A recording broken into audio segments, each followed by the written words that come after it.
Hello, a very good afternoon, everyone. Good to see all of you here. And we are here with the day 9 of the internship. So, today's topic is community mental health and workplace mental health. And to teach us that, we have two amazing counseling psychologist with us. Let me introduce you to them one by one. So let me first introduce Deboshila Bose to the stage. Yes, so we have here Deboshila Bose. Hi, Deboshila. Deboshila is a counseling psychologist with us at Fortis Hospital, Anandpur, Kolkata, and she is going to teach us community mental health.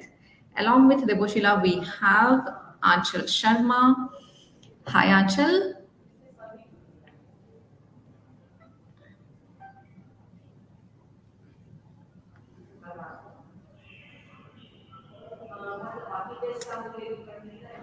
Yes, I think there was a glitch.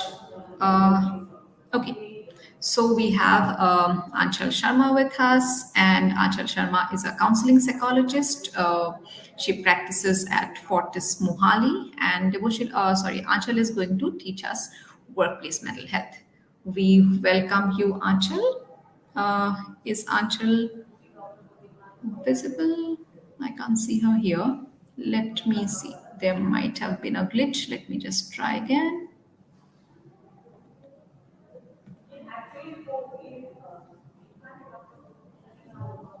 Anchal, we are having some trouble adding you. Can you please try and see if there is any problem?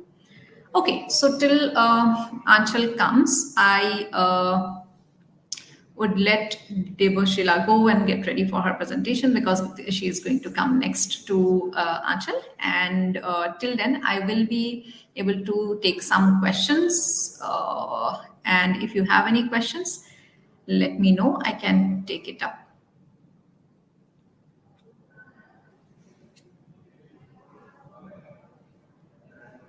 We have Anchal as well. Let me add her. Hi, Anchal. We have already introduced you. There was a glitch, maybe. So, as I have said, Anchal Sharma, she's a counseling psychologist, practices at Fortis Mohali, and she is going to teach us workplace mental health today. So, till the time she starts her PPT, we can take a few questions. Let me know if you have. Yes, the videos we are going to keep it alive at least as much as a time as we can, but definitely till longer than 15th, the video links are going to be live, so you can avail that. All right. Any other question? I guess not. If there is, then you can keep on posting. I would not take more time off Anchal ma'am, and we'll let her start. So we'll see you again. Bye bye.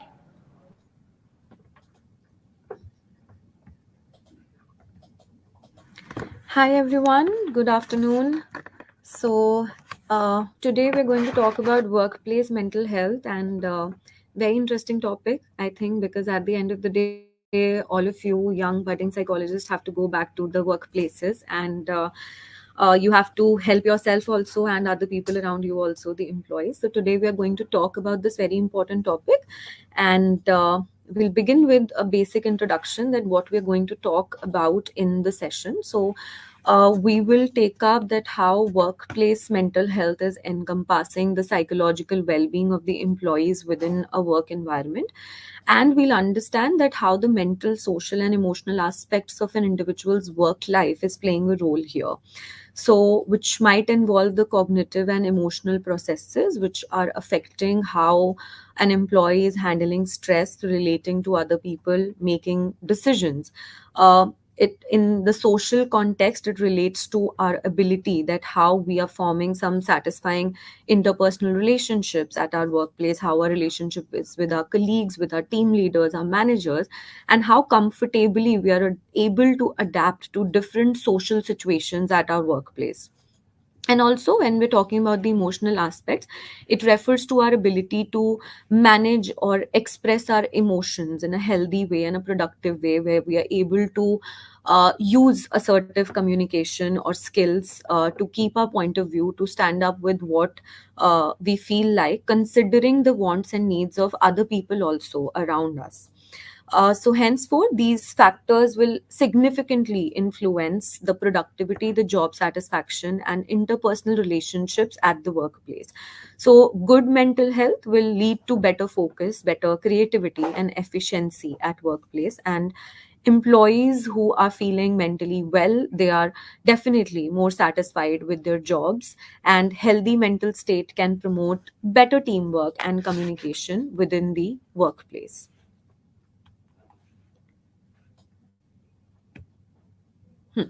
So this is a slide which shows you the statistics here. So according to a report by Oracle and data from the WHO, World Health Organization, the importance of mental health at the workplace is increasingly being recognized globally. So as you can see from the data here, which is collected by WHO, there's a high prevalence of various mental health issues among the employees, with the most common one being the stress related disorders, as you can see in the statistics shown in the picture. The report by Oracle underscores that more than 70% of the workforce strongly believes that the companies should be, or organizations should be, doing more for their mental health, and a similar percentage think that their mental health has worsened since the time of pandemic, considering that people are doing work from home also, and there's lesser routine that is being followed by them. So their mental health has been worsened during that time period and since that time period. And around 85% of people says that these issues cause them a variety of problems, such as sleep deprivation, poor physical health, reduced happiness, and increased isolation. And these statistics are highlighting the prevalence and impact of mental health issues on a broader scale. So before moving forward, I'll just check the comments also so that I don't miss on something important. Yeah, definitely. Every time we're doing a lot of online programs, so you can keep in touch.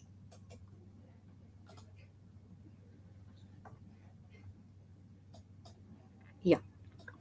Moving on.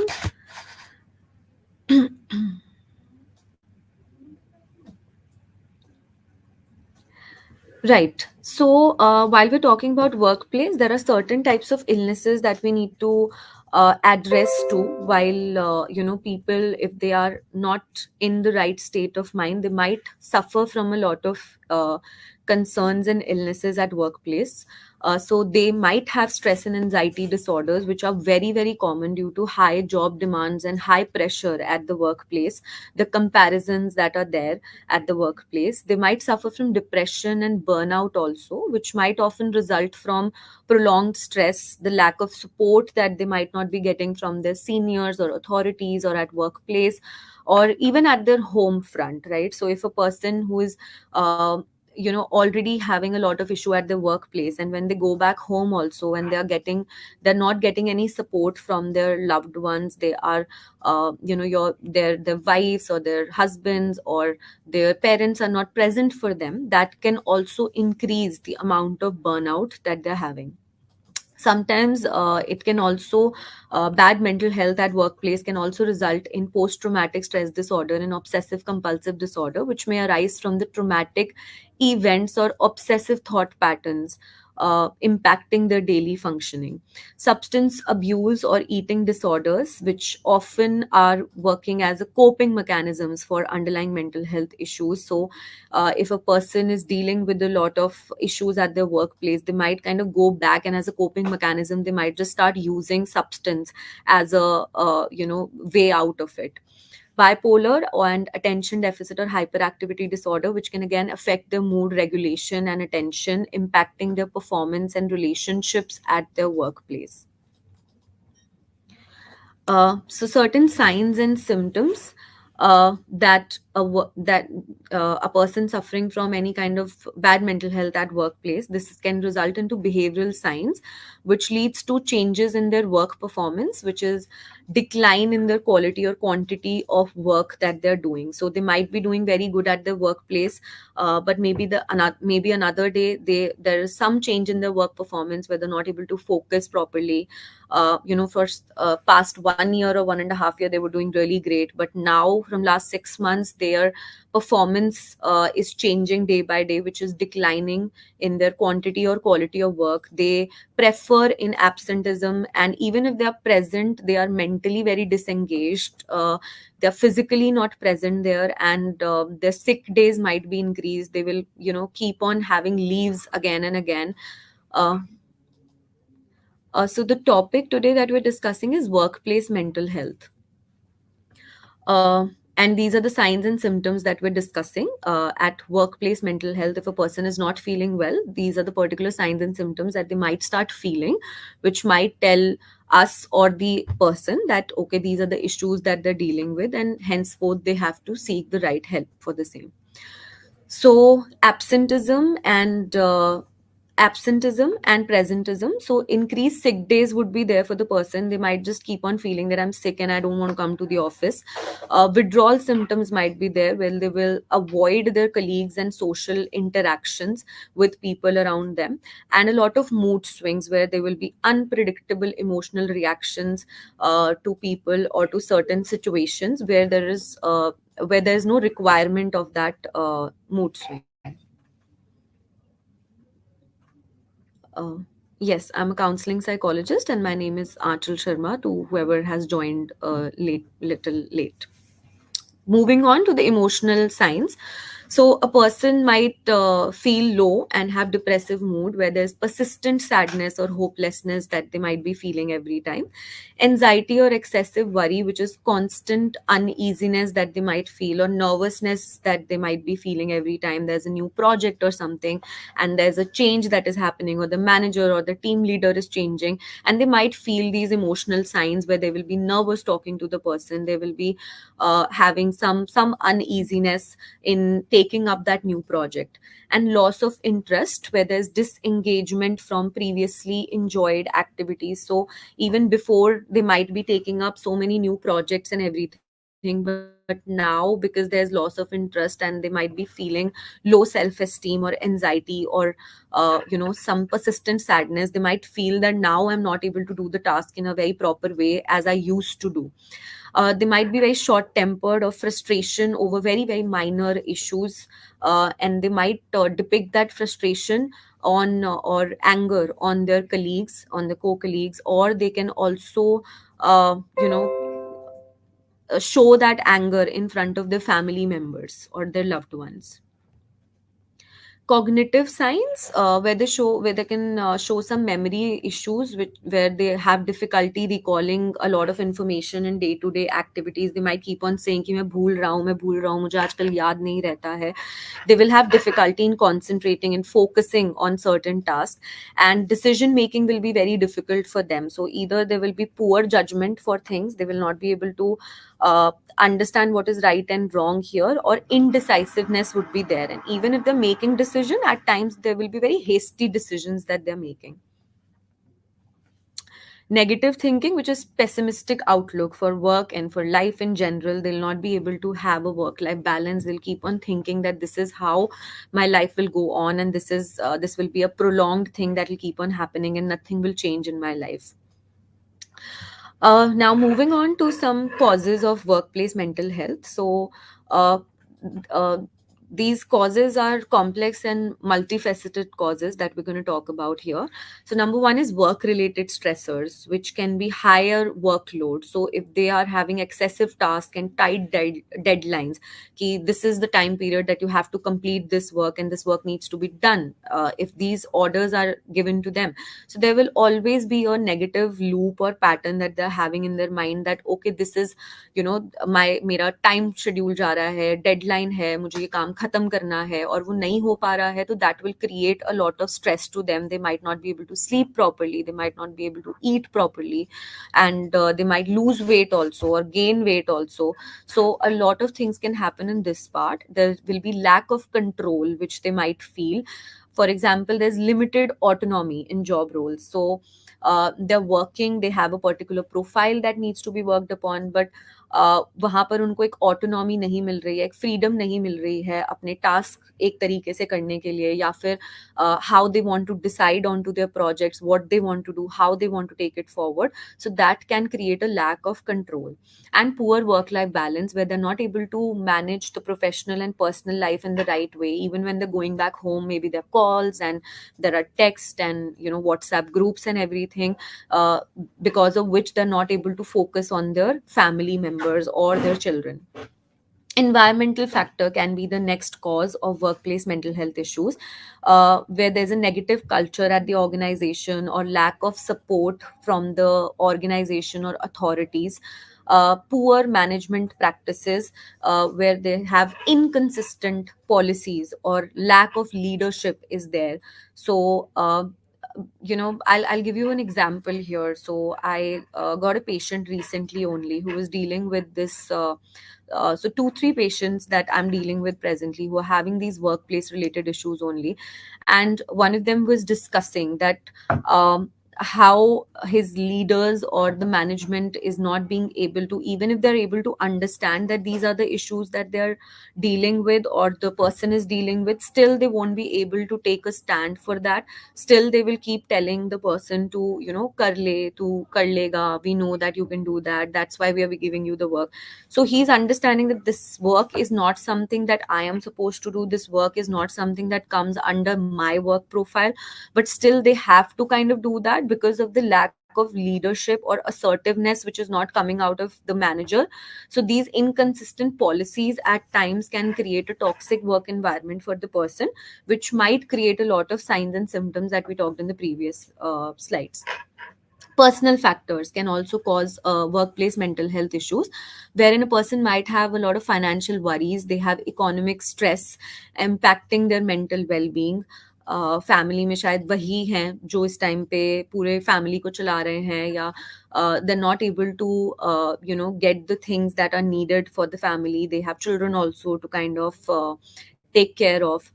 Their personal relationships and responsibilities might be too much in the family, which is not helping them deal with the work life in a good way. Pre-existing mental health issues can be there, where the person already have certain conditions that may be exacerbating by their work stress.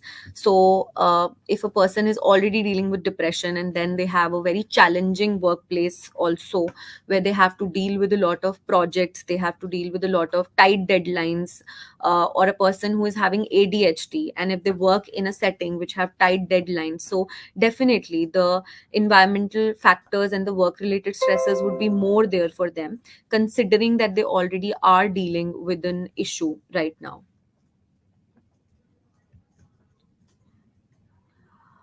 uh, yes. Next, coming to, and now we've understood what workplace mental health is about, the signs and symptoms that a person might be going through, how important workplace mental health is, considering the statistics from Oracle, from uh, WHO, and also the causes that we have just talked about. Uh, all right, I'll do that. Workplace bullying. So workplace bullying is again one of the most important factor which can create a lot of mental health issues with people at their organization or their work. So this is repeated unreasonable actions which are aimed at intimidating or degrading an employee. The examples can be if a person is going through verbal abuse or exclusion, people are not including them for anything and excluding them for whatever they are doing, inappropriate jokes if they are making on a person, offensive images if they are sending or they're making memes out of that person, physical assaults, etc. So, verbal abuse again can be insults, threats, or harsh criticism a person is getting, or deliberately isolating that person from certain activities. Offensive humor that can target an individual or the group, or sharing content that is discriminatory or inappropriate, and any form of physical violence or threat that we're showing to that person. And uh, so, this unwelcome conduct is there, which is based on their race, gender, age, disability, or any other protected characteristics by the law.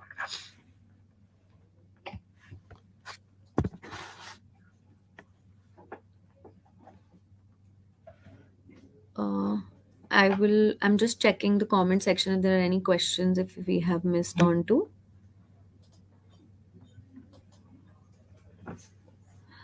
Uh, yes, Jatinder.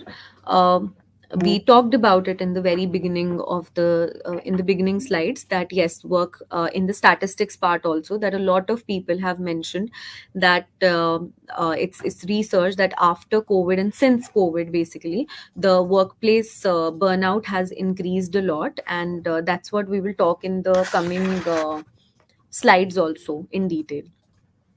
So the concern and need here is that in favorable or toxic work environments, and employees' mental health definitely can be at risk. So this can be due to prejudice. This can be due to inequality that they're having at their workplace, or excessive workloads.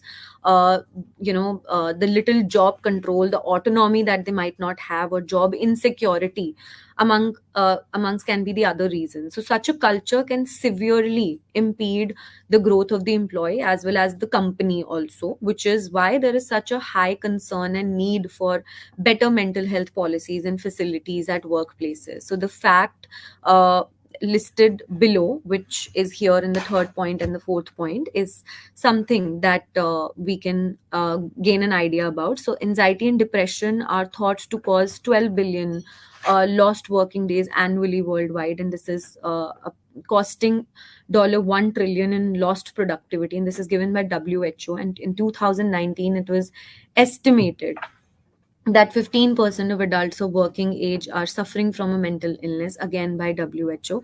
So the leading causes of lost productivity with 12 billion lost working days annually is anxiety and depression. And the financial impact that this lost productivity each year is causing on the world, and prevalence is approximately 15% of adults of working age who are suffering from a mental illness. So henceforth there is a concern and need definitely to have better policies and better facilities at workplaces to promote good employment and to promote good wellness at the organization. So the impact that this is putting on the organization is that there's reduced productivity. The employees are struggling with mental health issues, and it's leading to them being less efficient and less effective at their workplace. Higher healthcare cost is there. Absenteeism rates are increasing because the person might just say that I'm not feeling well today, I'm sick today, I don't want to come. So the avoidant behavior will be too much at the workplace, that they will not like to go. They will try to have more and more leaves. They will try to keep on saying ki this is not something that I would like to do because it is creating a toll on me. So they would like to stay at home only, confined to their own rooms. Uh, and turnover rates, definitely. Negative culture is there, which is causing poor mental health, toxic work environment, or affecting the overall moral of the person. Difficulty in retaining the top talent due to an unsupportive environment. So they might have a lot of skills or abilities in them, but due to an unsupportive environment around them, which can be from the workplace, from the leaders, from the managers, or it can be at the home front also, which is leading them to not see things in a better perspective and use their skills or abilities in the right way. And anxiety and depression have caused significant economic loss and highlights the need of proactive measures that needs to be taken in relation to the workplace mental health. So there are some measuring impacts, but before moving on that, I would just go back to the questions if there are any. Mm,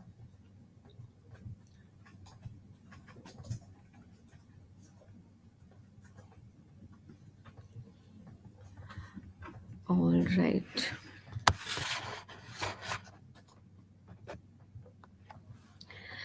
Measuring impact. So For evaluation and improvement, we need certain types of measuring impacts to understand if the person is dealing with any kind of mental health issues, how this particular thing need to be, how feedbacks are important, how the absenteeism rates, if the person is getting too frequently absent, talking to their family, or understanding that they need to kind of sit back with the HR, or understanding that frequency of absenteeism is too much now. What are the causes? What exactly is impacting the person right now or the employee right now? Productivity levels, where you need to check the output and efficiency of employees on a yearly basis. That okay, so maybe for last 3 years, they are working for 5 years, maybe, taking an example, and for last 3 years or 4 years they were working in a very good way, and they were efficient, the quantity of work was really nice, they were putting so much output was coming out of them. But now for last 1 or 1.5 year, the output is low, the efficiency is low, the quantity and the quality of work that is coming from the employee is very low. So that's where you will check the productivity level of the employee. And definitely the employee satisfaction surveys that needs to be done on yearly basis, or 6 monthly basis, where we get a direct feedback on workplace environment and policies from the employees. We understand that what their needs are, what kind of work environment they would require, what policies they would require, and what changes they would require at the workplace. Feedbacks are very important, where you gather and analyze the employee feedback. So regular gatherings at the workplace, analyzing the employee feedback to understand their needs and concerns, what their wants and needs are, how they want this particular situation to be catered. So these can be done if we have monthly or maybe 6 monthly basis regular gatherings with them. We sit in a short group and we understand their needs and concerns. Continuous improvement, so using data to adapt and improve the mental health initiatives, ensuring that they remain effective and relevant at workplace. So doing some mental health initiatives, adapting and improving to those initiatives, where you can at times celebrate also, mental health day or something, where you can so May is the mental health awareness month, maybe doing certain activities in that time period for the employees, where they understand that how mental health basic activities can also help bring some leadership qualities in them, or doing activities which are based on teamwork. Because at times, if the toxic environment is there, it might be because of a particular team member. So how you can cater to the team bonding for them. So all these mental health initiatives can be taken via doing some fun activities also with the employees on kind of monthly basis.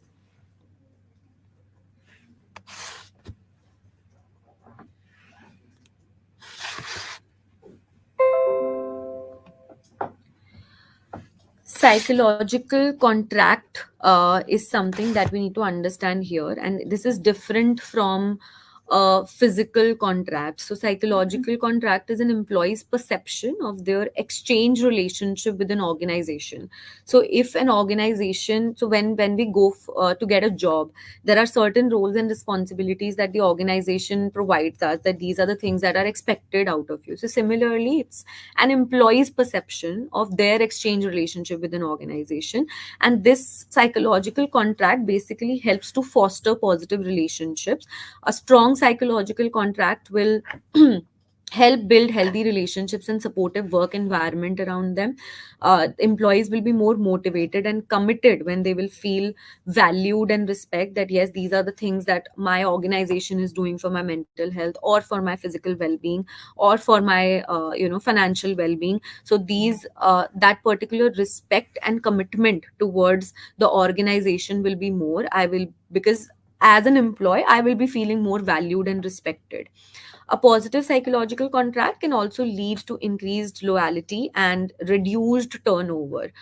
So it also create internal drive and motivation and ownership for the person to work towards better things in the organization. Uh, Now we will talk about some emerging concepts in workplace mental health.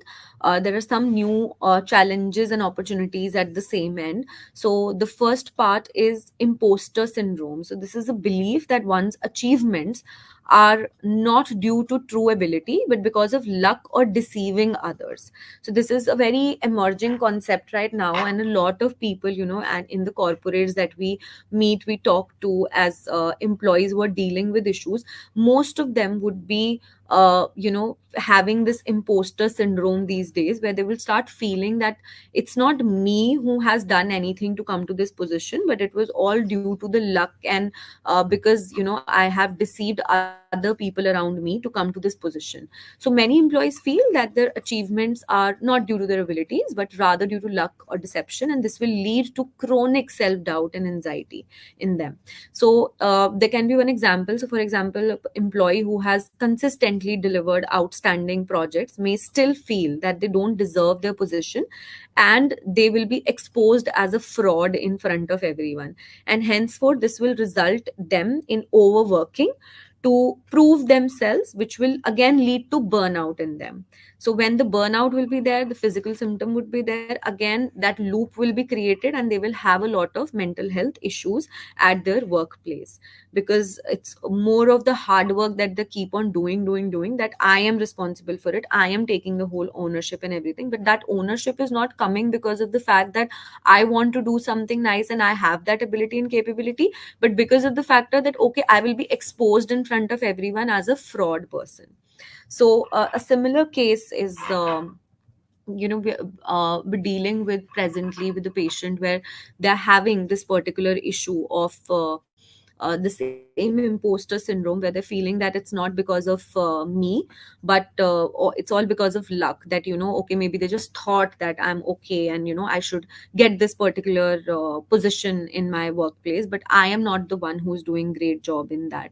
And that is creating at times avoidant behavior also, and at times he's too overworked with everything, that there's so much in his platter right now that I want to do this also, this also, this also. But I think the good thing is that understanding all these things, having an insight about it, uh, the employee is able to talk to the manager about the same, and how uh, the employee is dealing with certain mental health issues right now at the workplace, and due to so much on his platter, he's not able to recognize his own true ability.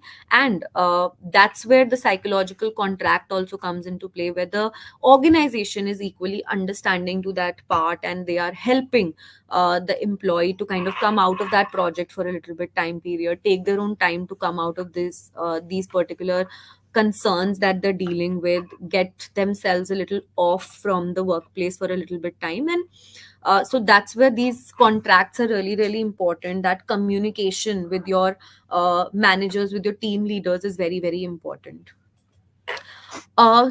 And also creating work environment that can boost your self-worth, which improves the employee satisfaction and performance. So when you're able to recognize and celebrate your achievements, you are able to offer constructive feedback. All these things provides an opportunity for professional development and ensure that employees feel heard and valued. So most of the times that when we talk about workplace mental health, most of the employees would say that we are not appreciated. We're A lot of criticism is there, but we'll not be able to hear that hey, you did a good job today. But if we did one bad thing, that will come up to us for sure, that criticism will definitely come up. So I think that's where the team leaders and managers also need to understand that rather than giving a criticism, how they need to offer constructive feedback is something that needs to be learned, and in the work culture, where they're able to make the person or the employee feel valued and heard. Inclusivity, where you develop a culture where all employees feel valued and included, which is crucial for their mental well-being. And this includes celebrating diversity, fostering an environment of respect and support for each other. For example, you can implement diversity training programs, establishing employee resource groups for various demographics, promoting policies that will support equal opportunities and respect for all employees. Before moving forward, I would just go back and see if there are any questions.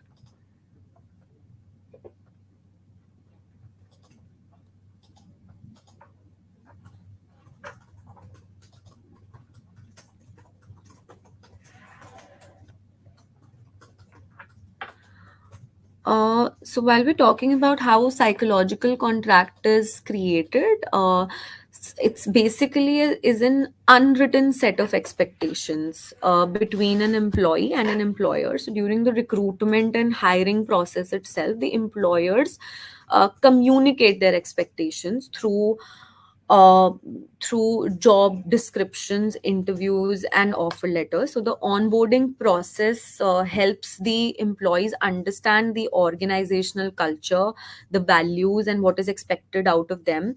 So holding regular meetings, performance reviews, informal conversations, all these things helps reinforce or alter the employees' understanding of their role and what is expected out of them.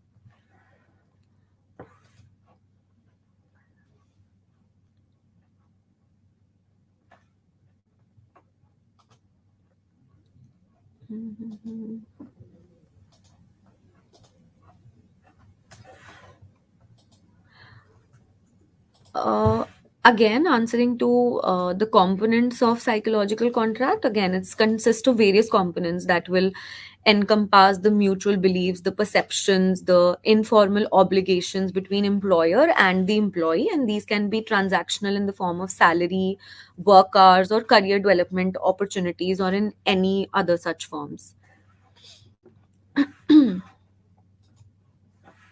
Mm.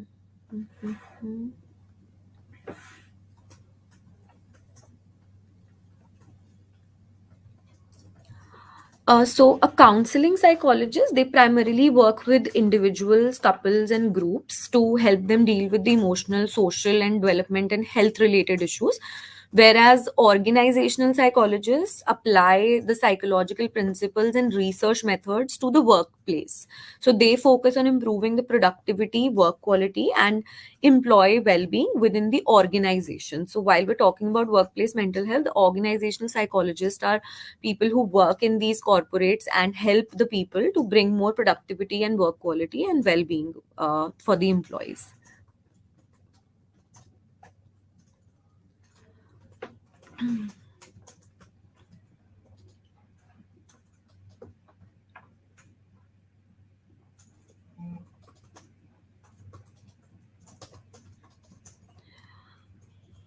All right, so we'll move on to the next slide. I'll come back to the questions after a while. So, roles and support system. So, peer support is something that will cater to the peer support groups, the buddy systems, peer led workshops and trainings, and informal peer support networks. One by one, we'll understand about it. So, peer support is basically an informal peer support network which encourages the employees to support each other. Peer-led workshops are something that needs to be there, wherein we facilitate learning and sharing experiences with each other, where maybe we have a group of like 15 people or 20 people sitting together in a room and discussing the issues and concerns that they're having at their workplace, or maybe at their home front or with their children or something. So while we're discussing these particular experiences, sharing these experiences, it can be stories of hope also for someone, stories of resilience for someone, where I may be dealing with the same issue. But maybe I don't know what to do about it. But someone just in front of me talked about that same issue and how they dealt with their child, maybe. That gave me also a hope that, okay, maybe this is not something that I thought of. I might also go back and see how it can be done. So, these particular workshops and trainings can actually facilitate learning experiences within the employees. We can have buddy system wherein we can pair the new employees with the experienced ones for guidance, and that can also increase the team bonding with the person. Support groups where we're creating a safe space for employees so that they're able to discuss their challenges and solutions with each other, that how they were able to cater to this particular challenge, and while they're discussing, maybe someone else can help them with a better solution, and they can have a venting out space also at the same time with each other. So this is how basically we can create a role and support system at the workplace with each other itself, so that there's more team bonding and more learning and sharing experiences with each other. Next is management support. That is another part. So I believe that most of the time at the workplace also, it's the employees who are kind of dealing with each other. It's not the HR, it's not the senior authorities that you have to talk to every day. But if there are like employees, 20 employees working in a department, so those are the people who have to see each other every day, who have to face each other every day. And that's where the problem also at times come when we talk about toxic work environment. So that way, in that way, peer support group is really really important, where there is team bonding with each other, and they're able to understand that yes, it's us first who have to work between each other, and then we can seek support from the management. So here training definitely, which is provided by the management, where we equip the managers with skills to recognize and address the mental health issues that employees are dealing with. We provide regular monitoring and feedback, fostering an inclusive and understanding culture for them, providing them spaces to talk about, or providing them access to mental health resources, providing information and services for each and every aspect that they're dealing with, and ensuring continuous improvement and support is there by providing them regular monitoring and feedback. So if today I go to one of my employees and tell them that, hey, you don't look good, and is there something that you want to talk about, they might come back to me, they might start talking to me about it. But if the next day I don't ask them, or the 1 week pass by and 2 weeks pass by and I never get back to them, so just a pat on the shoulder and telling them that, hey, I'm still here if you want to talk to me about anything, and I hope that you're doing good, hey, today you look really nice. So these are some words of affirmations, or some particular statements where the person understands and feels that yes, I have a continuous support and support from my particular organization, and people are interested to understand what I'm going through. So those trainings, that access and that regular monitoring and feedback is something which is really really needed. uh, I will again go back to few questions.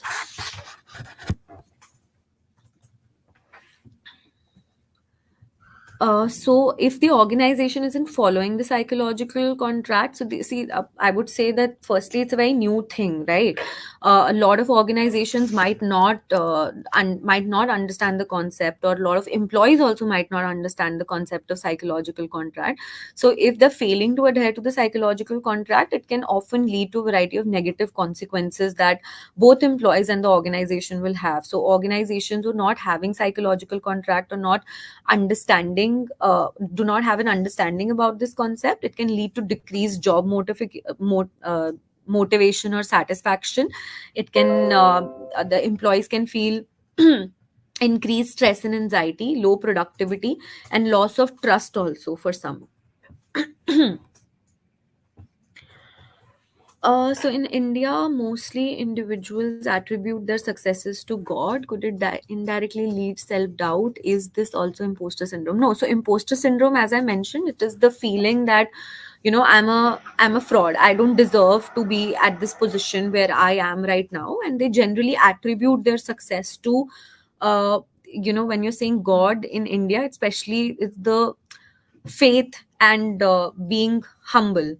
So that's not the same thing. While I'm attributing my success to God, imposter syndrome is a different aspect, and attributing your success to God is in the name of faith, and that you're humble, that whatever is being there, it's because of my God and everything. So these are two different aspects here. How can a person cope with imposter syndrome, and how can organizations help such individuals? So at individual level, a person can challenge the negative thoughts and seek professional support to help them cope with the situation in a better way, and practice self care activities. And at organizational level, They can help the person by fostering an open they can help the person by fostering an open culture in the environment at the workplace, providing trainings. As I talked about roles and support system, the management support is needed, workplace adjustment, regular monitoring and feedback, access to resources and mentorship, providing support to them, and providing flexibility at the workplace. What do we do if any one of the parties, employer, employee, is non cooperative to arrive at a solution? Okay, so in such situations, you can always, go to your IO psychologist who can help with the conflict resolution. Instead of using passive communication or aggressive communication, you need to come to conflict resolution by using assertive communication. So most of, if the employees, most of the time we are using passive or aggressive communication, or we are both passive and aggressive, but people don't know mostly the concept of having an assertive communication. So if you use assertive communication, therein you are keeping your wants and needs also, and you are considering the wants and needs of the other person also. So you know where to kind of stop, you know where I can have a healthy compromise, you know that where I have to stand up for myself. So if you learn about assertive communication, that will help you understand that you can bring the matter to a solution and not ruin your professional relationships with people around you. Companies usually have something known as performance improvement plan. Is it appropriate according to you? So PIPs, performance improvement plans, these are commonly used by organizations to address and um, improve the underperformance among the employees. So while they can be effective tools, which if they're implemented correctly, the appropriateness will depend on several factors. I would say there's no right and wrong to this, but if it is being implemented in the right way, definitely that performance improvement plan can help. Because and as I said, the appropriateness will depend on several factors, such as the organization's culture, the manner of implementation, and specific circumstances of each case. So if there are comparisons and then they're telling you this person's performance is good and you need more improvement, so definitely the way of implementing that is not great. So the way of implementation really matters here. With the joining of a new boss, there are scenarios when employees find it difficult to adjust. How can we help them? So definitely, coping with change is something which really takes a toll sometimes on a lot of people. So we need to understand that whenever there is a change, we will go through different phases, which is emotional phase, intellectual phase, and acceptance phase. So slowly and steadily, only every individual will take their own time to come to that acceptance phase. So having clear communication, sharing your goals, having frequent feedback sessions, constructive feedback sessions, can help create a better bond with the boss. And change, as I mentioned, is inevitable. And yes, when a big change is taking place, it will take time for the employer and the employee both to adjust to the scenario. So the flexibility and understanding needs to come from both ends. So if for you it's a new boss, for the employer also, for him also, it might be a new company altogether, it might be a new organization altogether, and she has also entered into a new position, a new place. So for both of them it might take some time to adjust, but having clear communication, sharing your goals with each other, and having frequent feedback sessions can definitely help out.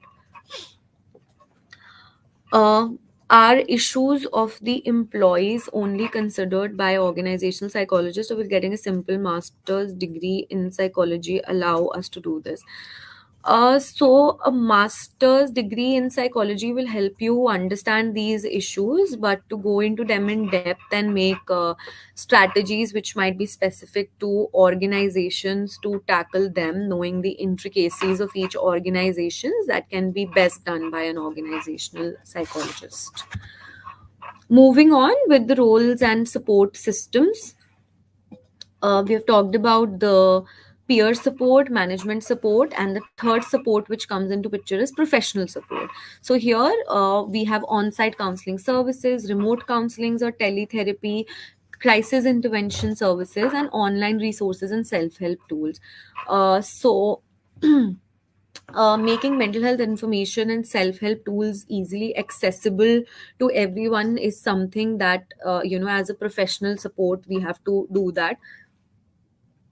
Offering immediate help during the emergency periods is something that needs to be done while there is a crisis intervention service. When you're talking about, maybe there's a one employee is might not be no more, so that can impact a lot of other employees also. So the grief therapy is needed there, the crisis intervention service is needed there. So offering immediate help during that particular period of emergency, providing access to therapists through virtual means is uh, which is important in the remote counseling or teletherapy, and making professional help available at the workplace. So definitely every organization, every corporate should have a organizational psychologist with them who can help provide on-site counseling services to the people, because we all know that mental health issues are something which is increasing day by day, whether it's at your workplace, whether it's in your personal life with your children. So an on-site counseling service is definitely needed as a professional support from the organization. Now, effect of COVID-19, as mostly people were talking about the COVID period and everything, so we'll talk about this.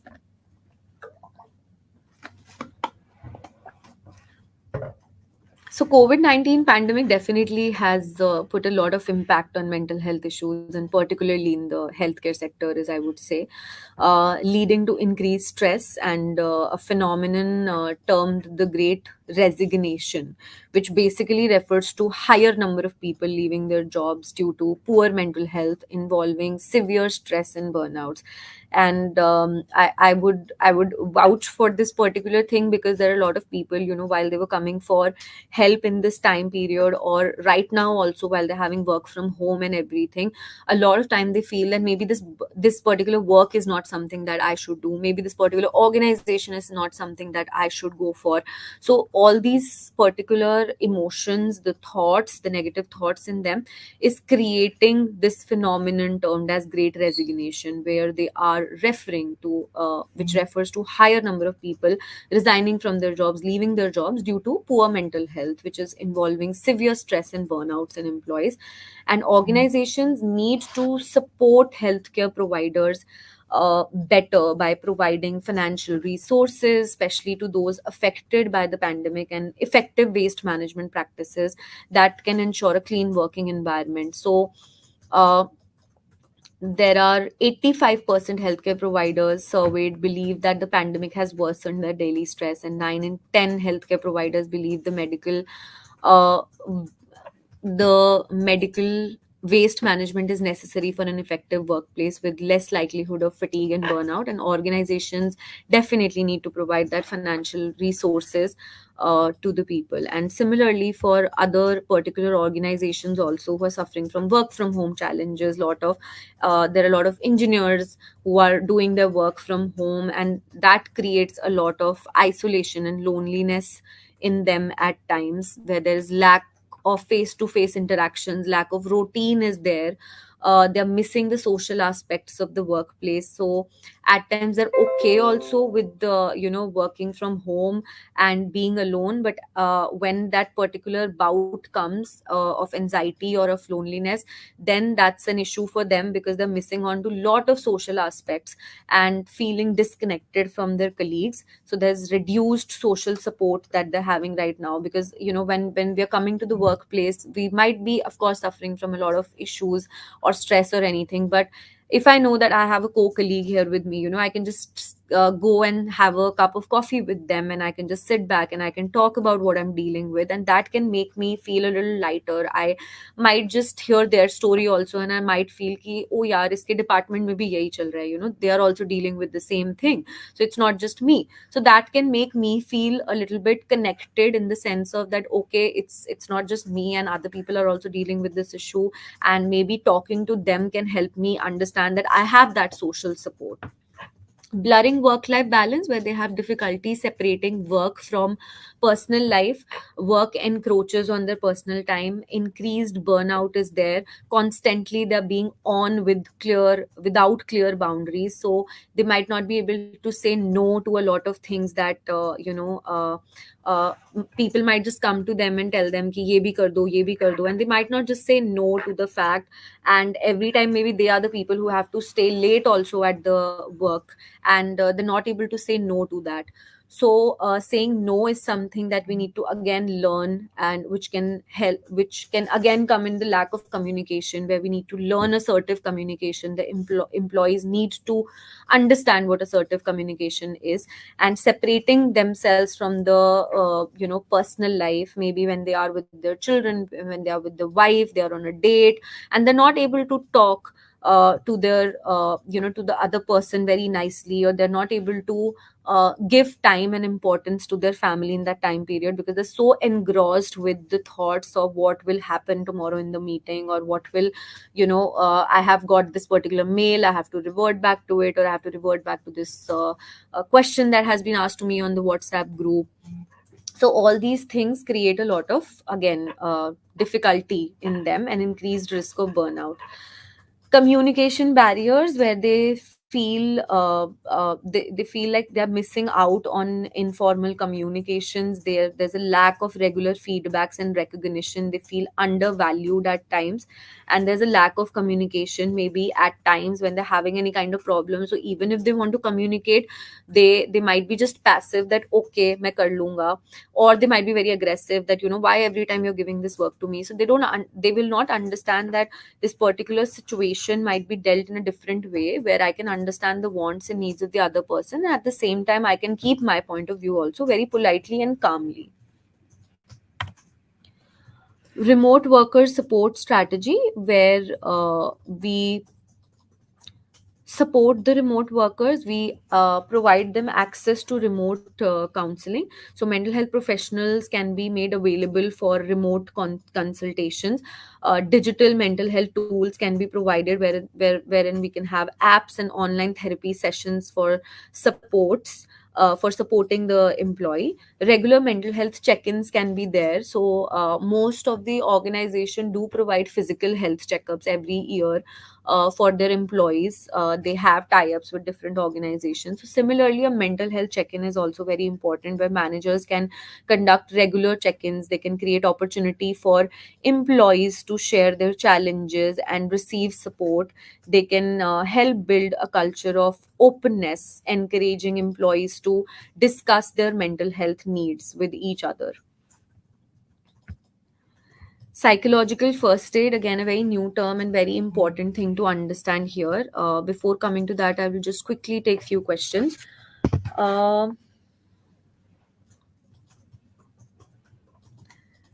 is imposter syndrome associated with or limited to only the workplace? So no, it is not limited to the workplace. It can occur in various environments other than workplace, such as schools or colleges also. And the workplace is just an example of one specific situation where it can occur.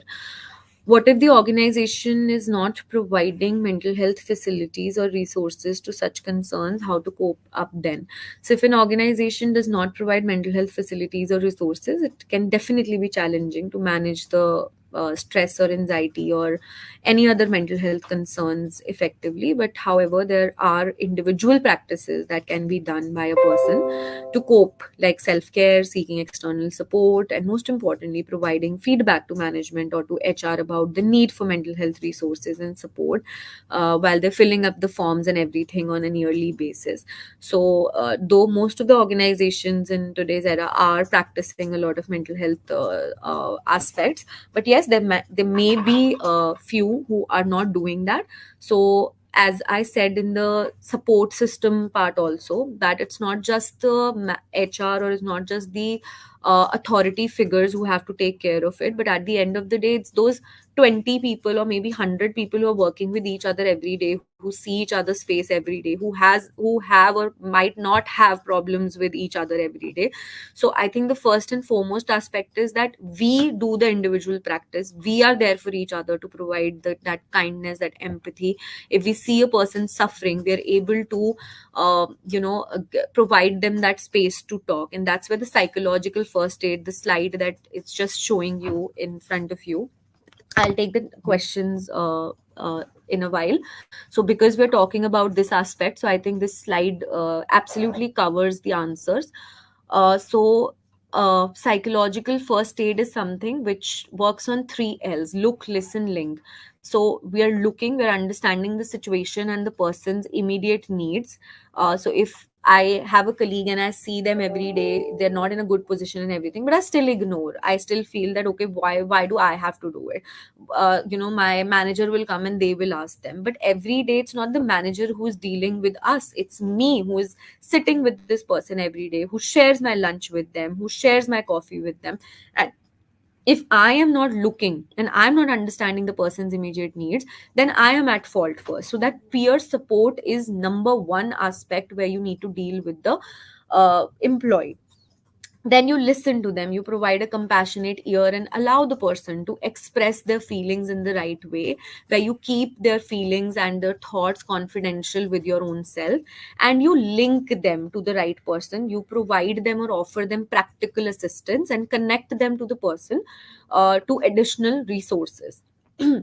Then the manager and everybody can come into place. But first, as a human, you are the one who have to look, listen. If you are able to observe around you that this person is dealing with certain issues, I am the first one as a peer to provide that support to the person.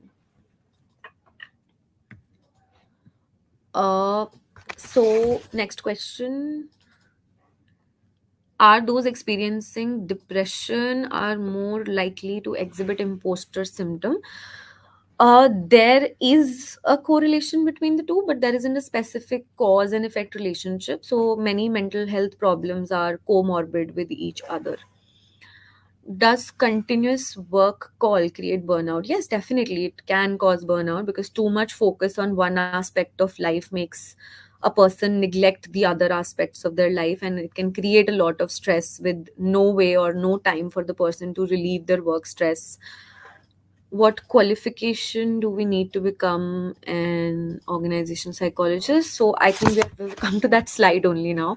Industrial occupational psychologists, so they study workplace behavior, they develop interventions to enhance productivity and satisfaction. They aim to promote employee well-being. They analyze and improve the workplace dynamics, they enhance productivity and employee satisfaction. And the educational path is that you need a bachelor's degree in psychology, you need masters in industrial or organization psychology, and an optional degree for advanced roles. And the work settings that the occupational or industrial psychologist works in is HR departments, corporations or government agencies, and consulting firms.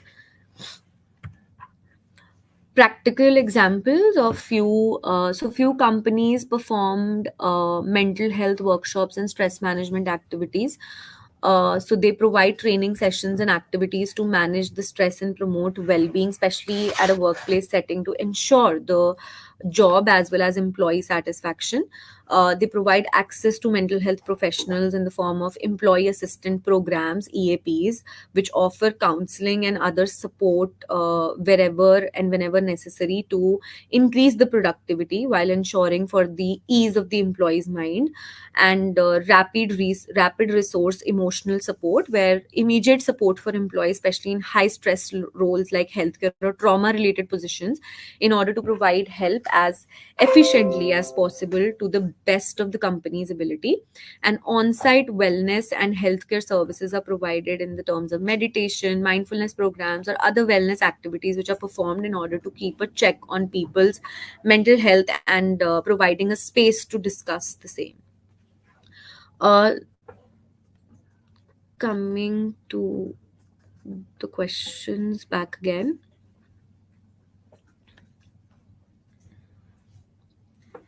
Qualifications we are done. Is it healthy if a person at a higher post, for example the employer or the manager, establishes an informal relationship with the employees instead of a formal one? So there are various situational factors and ethical considerations which will depend on the extent or nature of the informal relationship, that where it is being needed and where not. So preferably it's an assertive communication that needs to be used, and considering that it's a professional setup, so of course that professionalism is definitely needed. But as I mentioned, there are various situational factors and ethical consideration that each organization has for the same. Is organizational psychologist or HR the same? Not exactly. So, organizational psychologists, they will work in a company. Working in a company, they can be part of the HR team, but HR teams often consist of people with business degrees in human resources, and psychology is a big part of an HR job, nonetheless. How to become a psychology professor? So you have to do major in psychology and um, a master's degree, and after that a doctoral degree is recommended. You have to do PhD, so you should have some research exposure and teacher assistantships to obtain the necessary license for the same. How can we help employees to be motivated to come to the work? So having a positive workplace environment by having regular events, clear communication among bosses and peers, valuing the health of the employees, creating a supportive space where people can talk about their problems, giving opportunities for growth and development, and creating a sense of community will make a person more motivated to come to work. Coming back to the presentation, so the role of HR department is providing with the proper mental health policies and zero tolerance policies, where you implement mental health policies that consider to be a high priority, and zero tolerance policies for harassment, flexible working arrangements where you offer options like remote work and flexible hours to enhance the job satisfaction and productivity. EAPs, which is employee assistant programs, like mentioned earlier, providing access to mental health resources and counseling. Health insurance, which should cover mental health, ensuring that employees have access to necessary care, because most of the time it's the physical aspects that are covered in their health insurances of the companies. So the mental health aspects also need to be covered in the same. Access and awareness, where we provide education and training to the to the employees. We provide more awareness and support and educate people on the importance of mental health, identifying and addressing the issues early, keeping a check on the conditions of the employees, and organizing events and campaigns to promote mental health awareness, creating a supportive environment for them wherein you engage open discussions and reduce stigma around mental health issues. So that's it in the PPT. And social media for change, we're on Instagram, Snapchat, Facebook, and you can have some tips on mental health on WhatsApp, and on you can stay connected with us on Gmail and on WhatsApp. And this is our 24/7 stress helpline number, 8376804102. You can always contact on this number whenever you're feeling stressed out, or if any of your loved one needs the number whenever they're having any kind of mental health concern. It's a 24/7 helpline. It is available in 15 different languages, and it's a toll-free number. Um, yeah. I will now quickly come to the question answers. Um,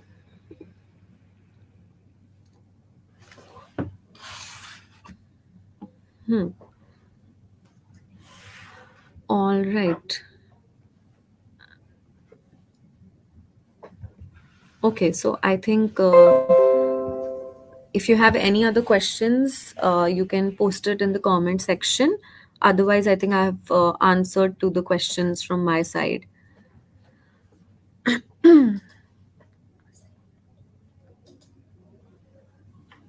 Yes, you will get an assignment at the end of the session. So this is workplace mental health session has just ended.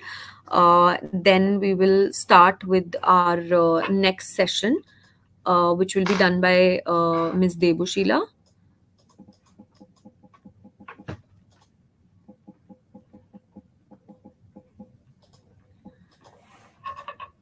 It will be on community mental health.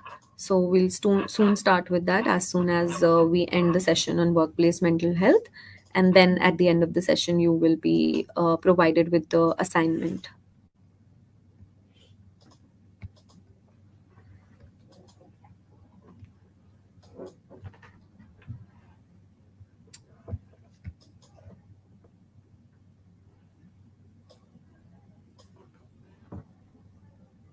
So see, choosing psyched over MPhil is something that you have to choose for yourself. Definitely, right now, uh, if you want to do from here in India, definitely you have to go with the MPhil.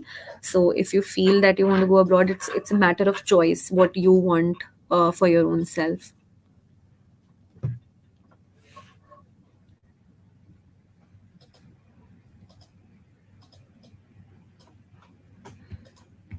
So ideal break time, there's no ideal break time is what I would say. That definitely that 1 hour lunch time or half an hour lunch time is there in the organizations, but at times it's not like a proper lunch time when you get time, then you're eating because you have work to be done. But yeah, as I said, that on individual basis you can definitely take out that time for yourself, wherein you're just going for a short break for like 5 minutes or 10 minutes, or every time when if you have a lot of screen work, if you're always like the whole time in that 8 hours or 10 hours or on the screen. So it is always preferable that you kind of get up after every 45 minutes, 50 minutes, you just take a 5 minutes walk here and there, you do certain activities which are out of that particular seat and laptop, so that you give yourself some particular time to take that time off from the screen.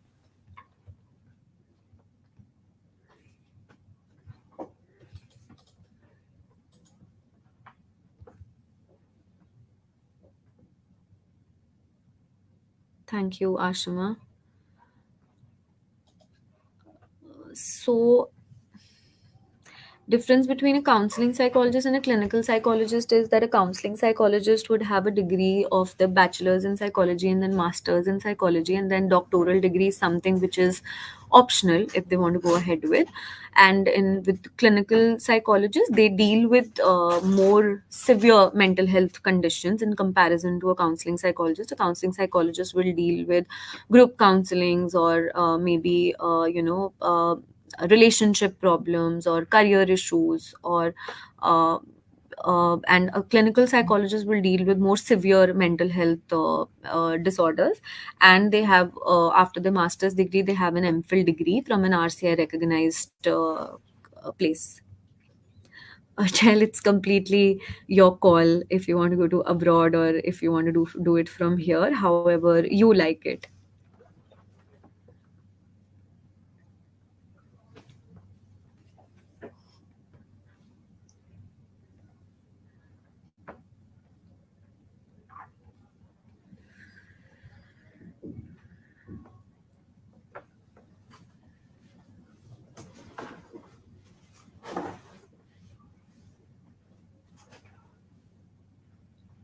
No, an organizational psychologist does not need an MPhil degree to get a job. You can do your master's in organizational psychology and you can get a job as an organizational psychologist.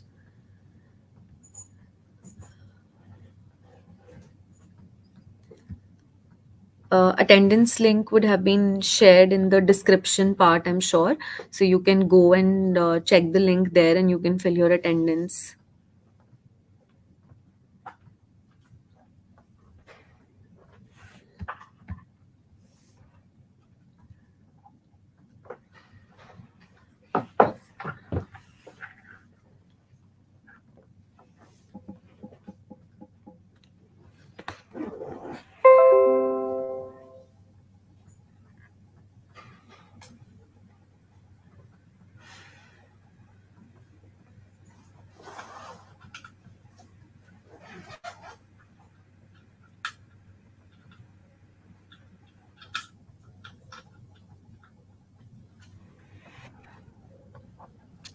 Hi, so I can see Debushila is here. So I'm sure she's starting now with the next topic for the day. Thank you, everyone. It was nice to be here.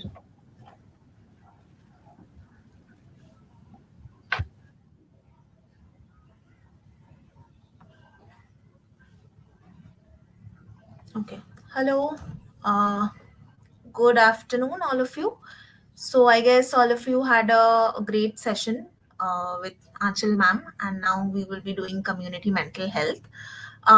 So two things. Firstly, I would request all of you to keep your questions at the end once I finish my presentation, because then there are chances that I might lose it. And I hope there are no confusions regarding your attendance sheet from where you have to fill it up, and regarding the assignment that will be shared with you by the end of the session. Okay. And I have already been introduced, but just for a recap, my name is Devushila Bose. I work as a counseling psychologist with Fortis. I'm posted with the Kolkata unit, and I'll be taking the session on community mental health. Okay, so let's move. So before we go on to community mental health, let's first understand a little bit about what is community psychology. I'm not sure how much of you are aware of this term.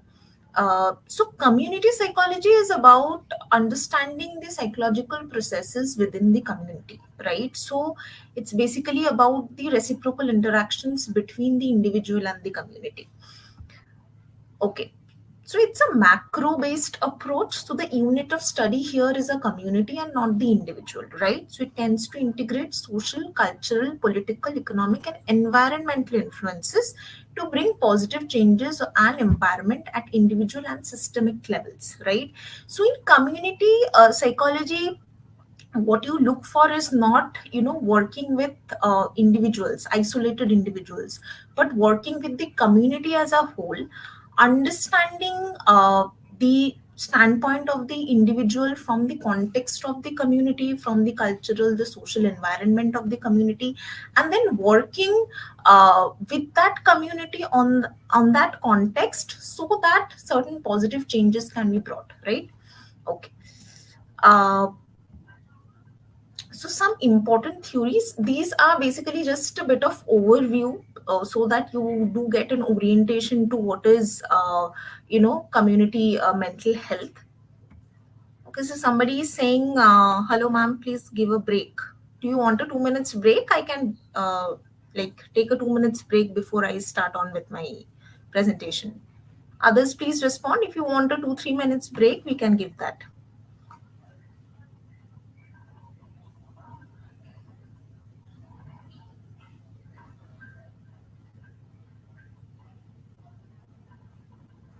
Okay. Sure.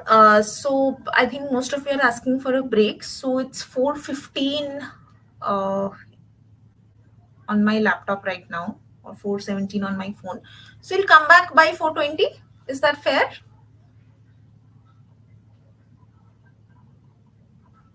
Okay. So we will start by 4:20.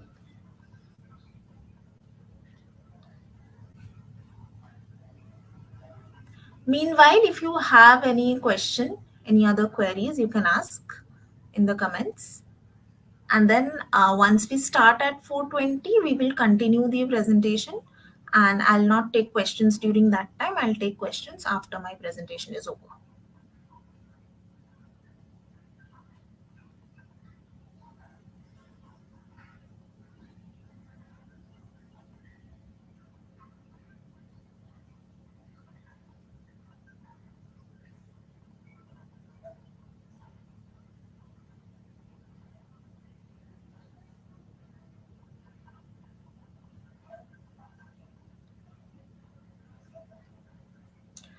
Can I pursue PsyD after completing my master's in arts and clinical psychology and bachelor's? To pursue PsyD, you have to complete your master's.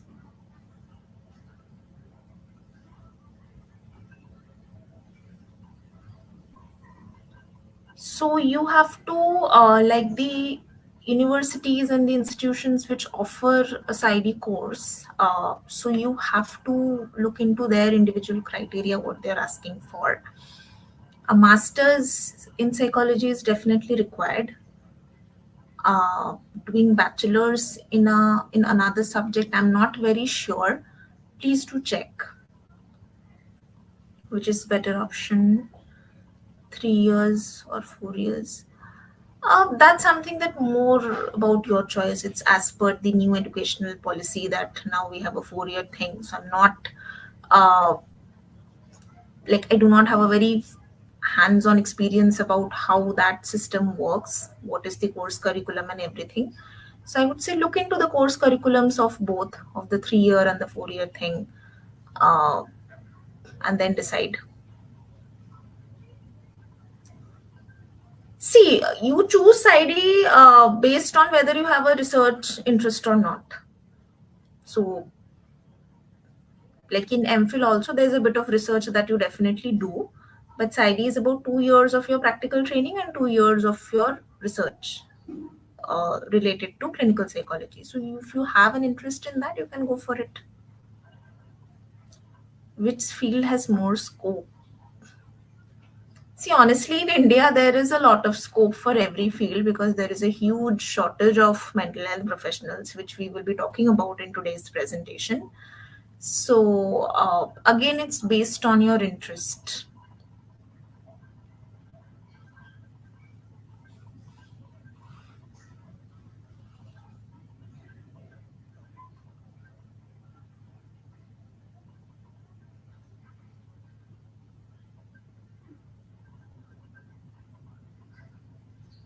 Okay, so it's 4:20 p.m. So we can then start. Is it okay with everybody?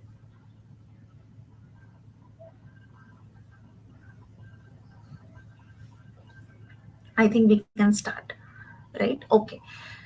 So now we will be looking at a few theories of community psychology, and basically these are not for in-depth understanding or something. It's just an overview just to help you tune into what community psychology is all about, and that will make it easier for you to understand community mental health. So the first one is an ecological theory. This was proposed by Kelly in 1968. So there are four principles. One is interdependence. So obviously in a community there is an interdependence that prevails, right? One component, if it changes, then obviously the relationship between the other components also go through a change. Cycling of resources, so ecosystems create and use new resources, right? So there was a time when for making payments people would be using money, right, cash. Then came the system of cards, using debit or credit cards, and now we can use it with our phone by just scanning a QR code, right? So as the needs have changed, so has the development, or so has the working of the communities have changed.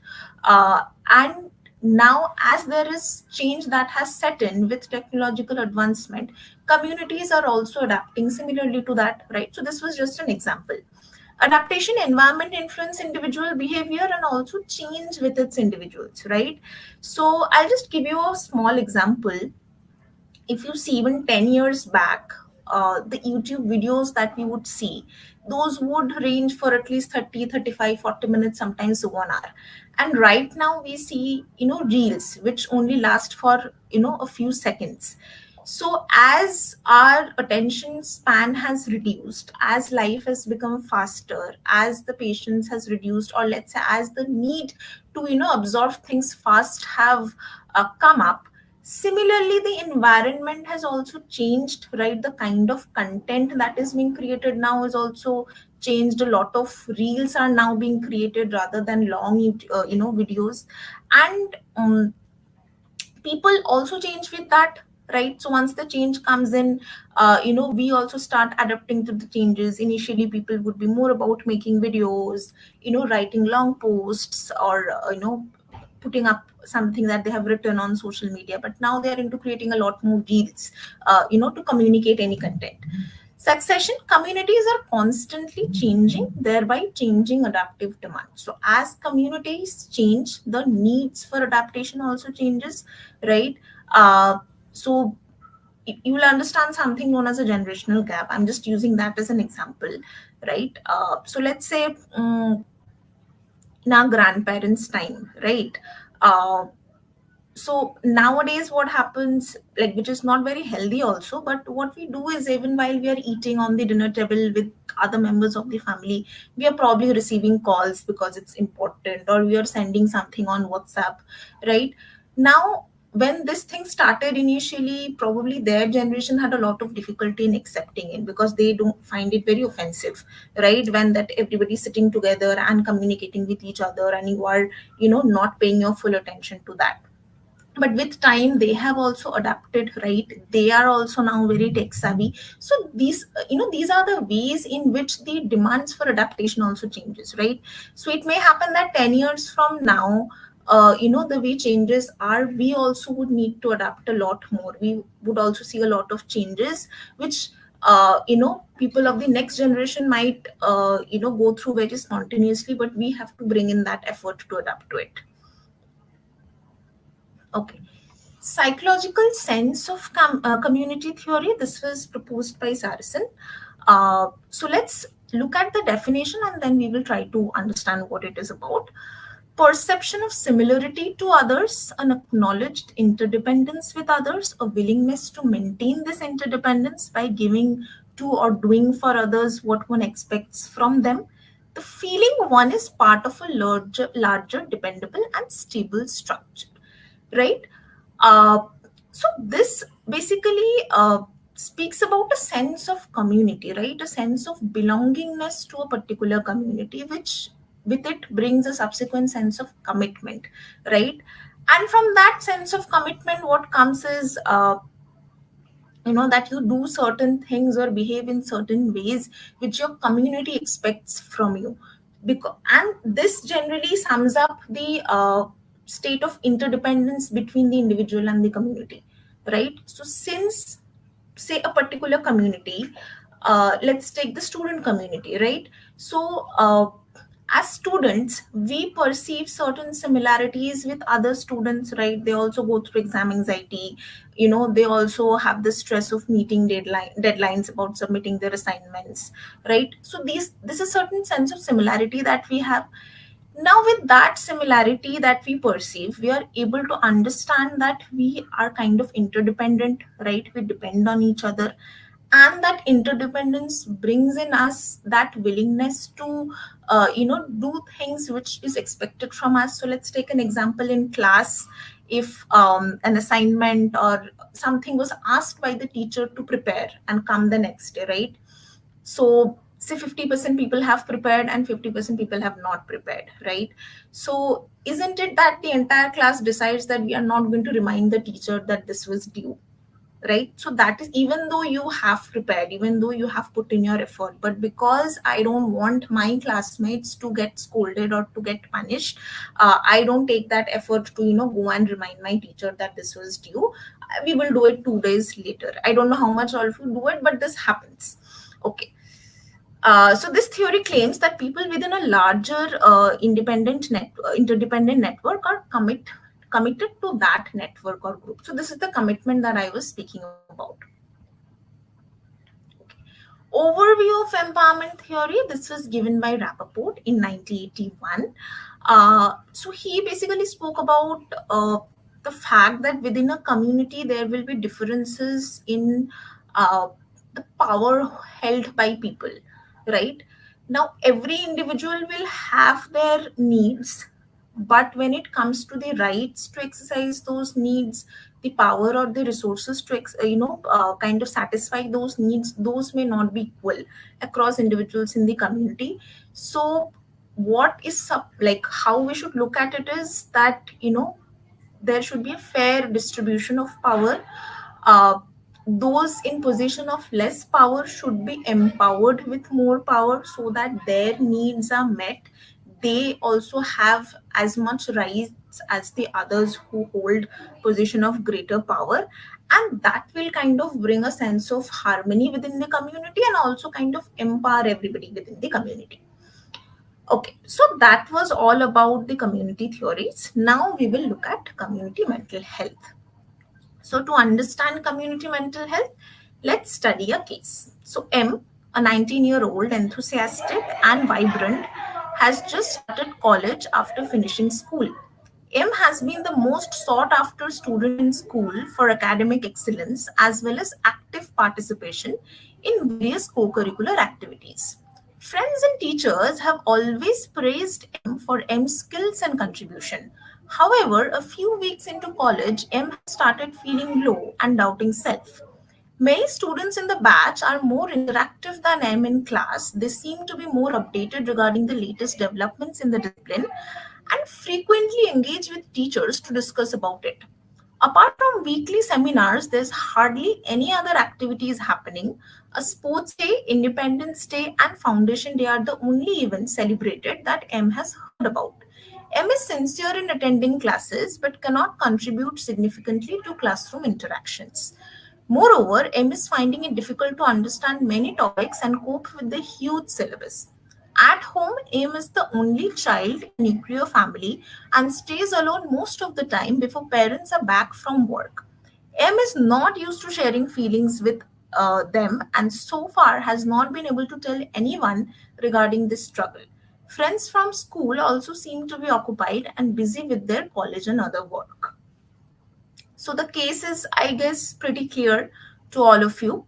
Now we will look at how the mental health of this person, M, is being impacted at multiple levels. So at the individual level, what is causing trouble for M? That the M is having a difficulty in understanding a lot of things about the discipline that she is pursuing. She's not being able to answer is in class. She's he or she, whoever it is having difficulty in coping with the huge syllabus. At the micro level, how is it impacting? Others doing better in college, lack of support at home, right? So at the individual level, what are the factors about me that is contributing to my difficulties with mental health? I'm not able to understand, I'm not able to cope, I'm not able to answer in class. At the micro level, right, the immediate surroundings, how is it playing a part? Others that I see around me are doing much better in college. I do not have a very solid support system to help me out, right? At the macro level, at the community level, how that is also acting as a factor in impacting mental health here. Not being popular and reinforced by the environment. So this person was very popular in school, was known for academic excellence and a contribution in other co-curricular activities. So that popularity is not there, the reinforcement by teachers and others are not there. So these are unwritten standards set by society, right? So we have been conditioned to believe that I'm doing good enough if others praise me, if others seek out for me. So this is the perception that lies across communities, and that somewhere influences our mental health also. So based on this perception that prevails in my community, when I'm looking at myself and I'm not being praised by others, people don't know about me, I am not somebody who stands out, I'm not somebody who is recognized, so that means I'm not doing good enough. But this perception about me not doing good enough comes from the rules within the community. So now let's, if we are looking at the entire case history of M, we can see that there are three factors working to impact mental health of M, right? The individual factor, that is, their own cognitive emotional difficulties, the micro factor, that is immediate surroundings, there's a lack of support system and all of that. And at the macro level, the standards that prevail in the community, which acts like a lens from which one person is going to evaluate himself or herself, and which ultimately will have an impact on their mental health. Okay, so what is community mental health now? So very simply put, every community will share certain values, certain customs, certain rules, and that in a way impacts or shapes the mental health within that community, right? So let's say, again, taking your example, all of your students right now, so you belong to the student community. So certain common concerns related to mental health, all of you will have, right? Exam anxiety, peer pressure. So these things are common to the community. Now, in a community, since there are certain things which will be common, like all of you will have to write exams, right? All of you will have to do your class or be in an environment with your contemporaries. So based on these common factors, there can be certain common concerns related to mental health. So this is exactly what community mental health is about. Why we are speaking about community mental health? So, as we look further, we will see, and I already mentioned this at the beginning of the session, that in India and also across the globe, the number of people who need support for their mental health and the number of experts available is very less. Like there is a huge gap, right? So, it is like practically impossible for the number of available experts to individually cater to the people who need support for mental health. So if we can identify communities, right, identify the common patterns within that community which leads to certain common concerns related to mental health within that community, then we can address those issues on a community based approach, right? So that helps to bridge the gap to some extent. That is one. Secondly, yes, it's also true that the number of people who need support for mental health and the number of people who ultimately seek treatment and care, again, there is a huge gap. So as we look further, we will also see that there is a huge lack of awareness. People are not sensitized. So to help people with their mental health, again, it's not possible for us to individually make everybody aware or make everybody sensitized about mental health, about identification of mental health problems. So in that regard, again, we have to take a community based approach. Okay, so common concerns across communities. So as I said, in a student community, what are the unique concerns related to mental health among students? Exam anxiety, peer pressure, bullying, right? So this exam anxiety will not be relevant to somebody like me, right, who now belongs to the community of working professionals, right? So exactly that exam anxiety is not applicable to me, but that exam anxiety is uniquely applicable to all students, right? Here we are going to look at five things, five concerns which are common across various communities, right? Not identified unique concerns of individual communities, but common concerns across various communities. Stigma, lack of awareness, availability, accessibility, and affordability. Okay. So stigma, mental health, unfortunately, has struggled with a lot of stigma over the years. I wouldn't say that it has not improved over time. It has, with the pandemic, with COVID, with other things happening. People are now more accepting, more open about talking about their mental health, but still there is a long way to go. So if you look at this slide, you will see that 1 in 5 young people in India show stigmatizing behavior, and this is a report of not of a survey which did not happen very long back. It is in 2020 and now we are in 2024, right? So till now, if 1 in 5 young people who are a lot more exposed to information, who are a lot more exposed to uh, you know uh, things happening around us, still display these stigmatizing behaviors. So stigma, put simply, it's treating somebody negatively because of their mental illness. So using terms like crazy, psycho, mental to address someone. So I'll give you an example. A lot of times it may happen there, there may not be that, it may be that we do it with a very innocent intention, right? Do it you know uh, as something very fun, but what we don't realize it is its implication. So a lot of times we see, and when we are posting with friends, right, with our best friends, we do make such captions like twinning with somebody who has the same mental disorder like us, or having friends who are equally mental like us makes life so much easier. So these are the kind of captions that we use, right? So we do it from a mindset of probably to show that what would I say, feeling of coherence or buddiness with our peers. But the implication is unfortunately something that can be very debilitating for people who actually need for mental health, right? Because these are the narratives which still go around within the community. Still many people are not comfortable talking about their mental health problems, because somewhere or the other these terms, these phrases in our narratives, in our regular communication, our language, helps to maintain the stigma, right, rather than removing it. So it is a message to all of you. All of you are young budding psychologists, I believe. Please make sure that to show your belongingness with your peer, there can be a lot of other terms that any language would offer you. Please refrain from using these terms, which will help even without our understanding in a subtle way to maintain the stigma.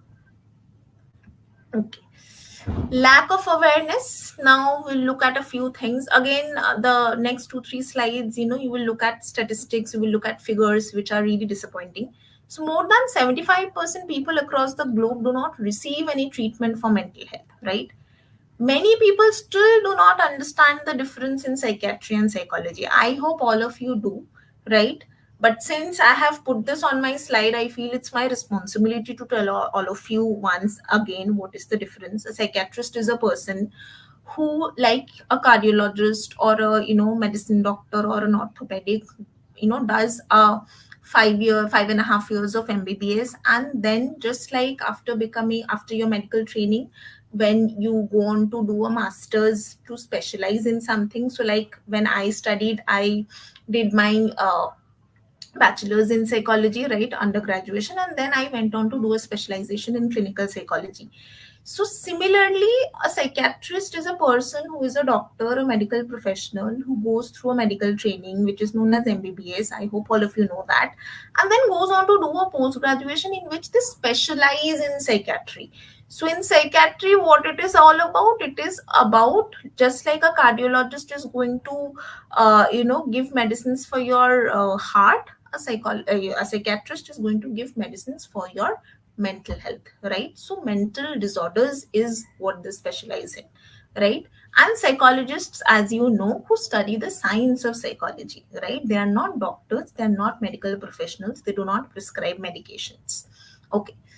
Experts like special educators, occupational therapists are not known by people, right? So there are still many people who do not very well understand the difference in psychiatry and psychology. So we, let alone the other experts in our field, like special educators, like occupational therapists, like arts-based therapists, people who practice applied behavioral analysis.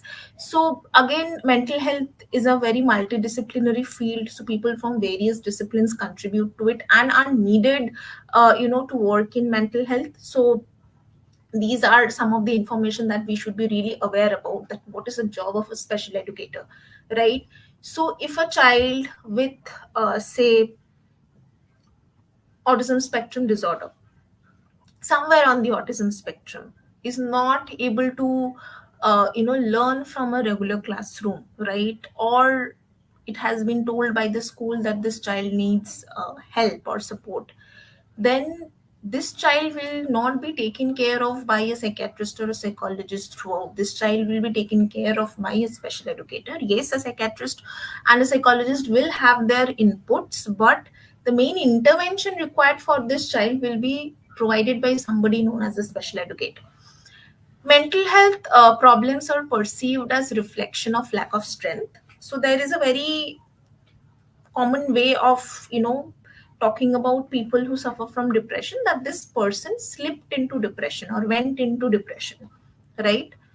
So it somehow makes us think that people are not strong enough. Had they been strong enough, had they been capable enough, had they had the had enough of abilities, then they would have been able to prevent themselves from going into depression, right? But it's very important to understand that depression is not a choice. right? And it is not like, you do not have the strength, or you do not have the abilities, or you do not have the coping skills, as a result of which depression happens to you. So when again in the narrative, the kind of terms that we use, that uh, subtly in our subconscious, that makes us believe that having a mental health problem means a lack of strength. That is why people don't want to talk about it.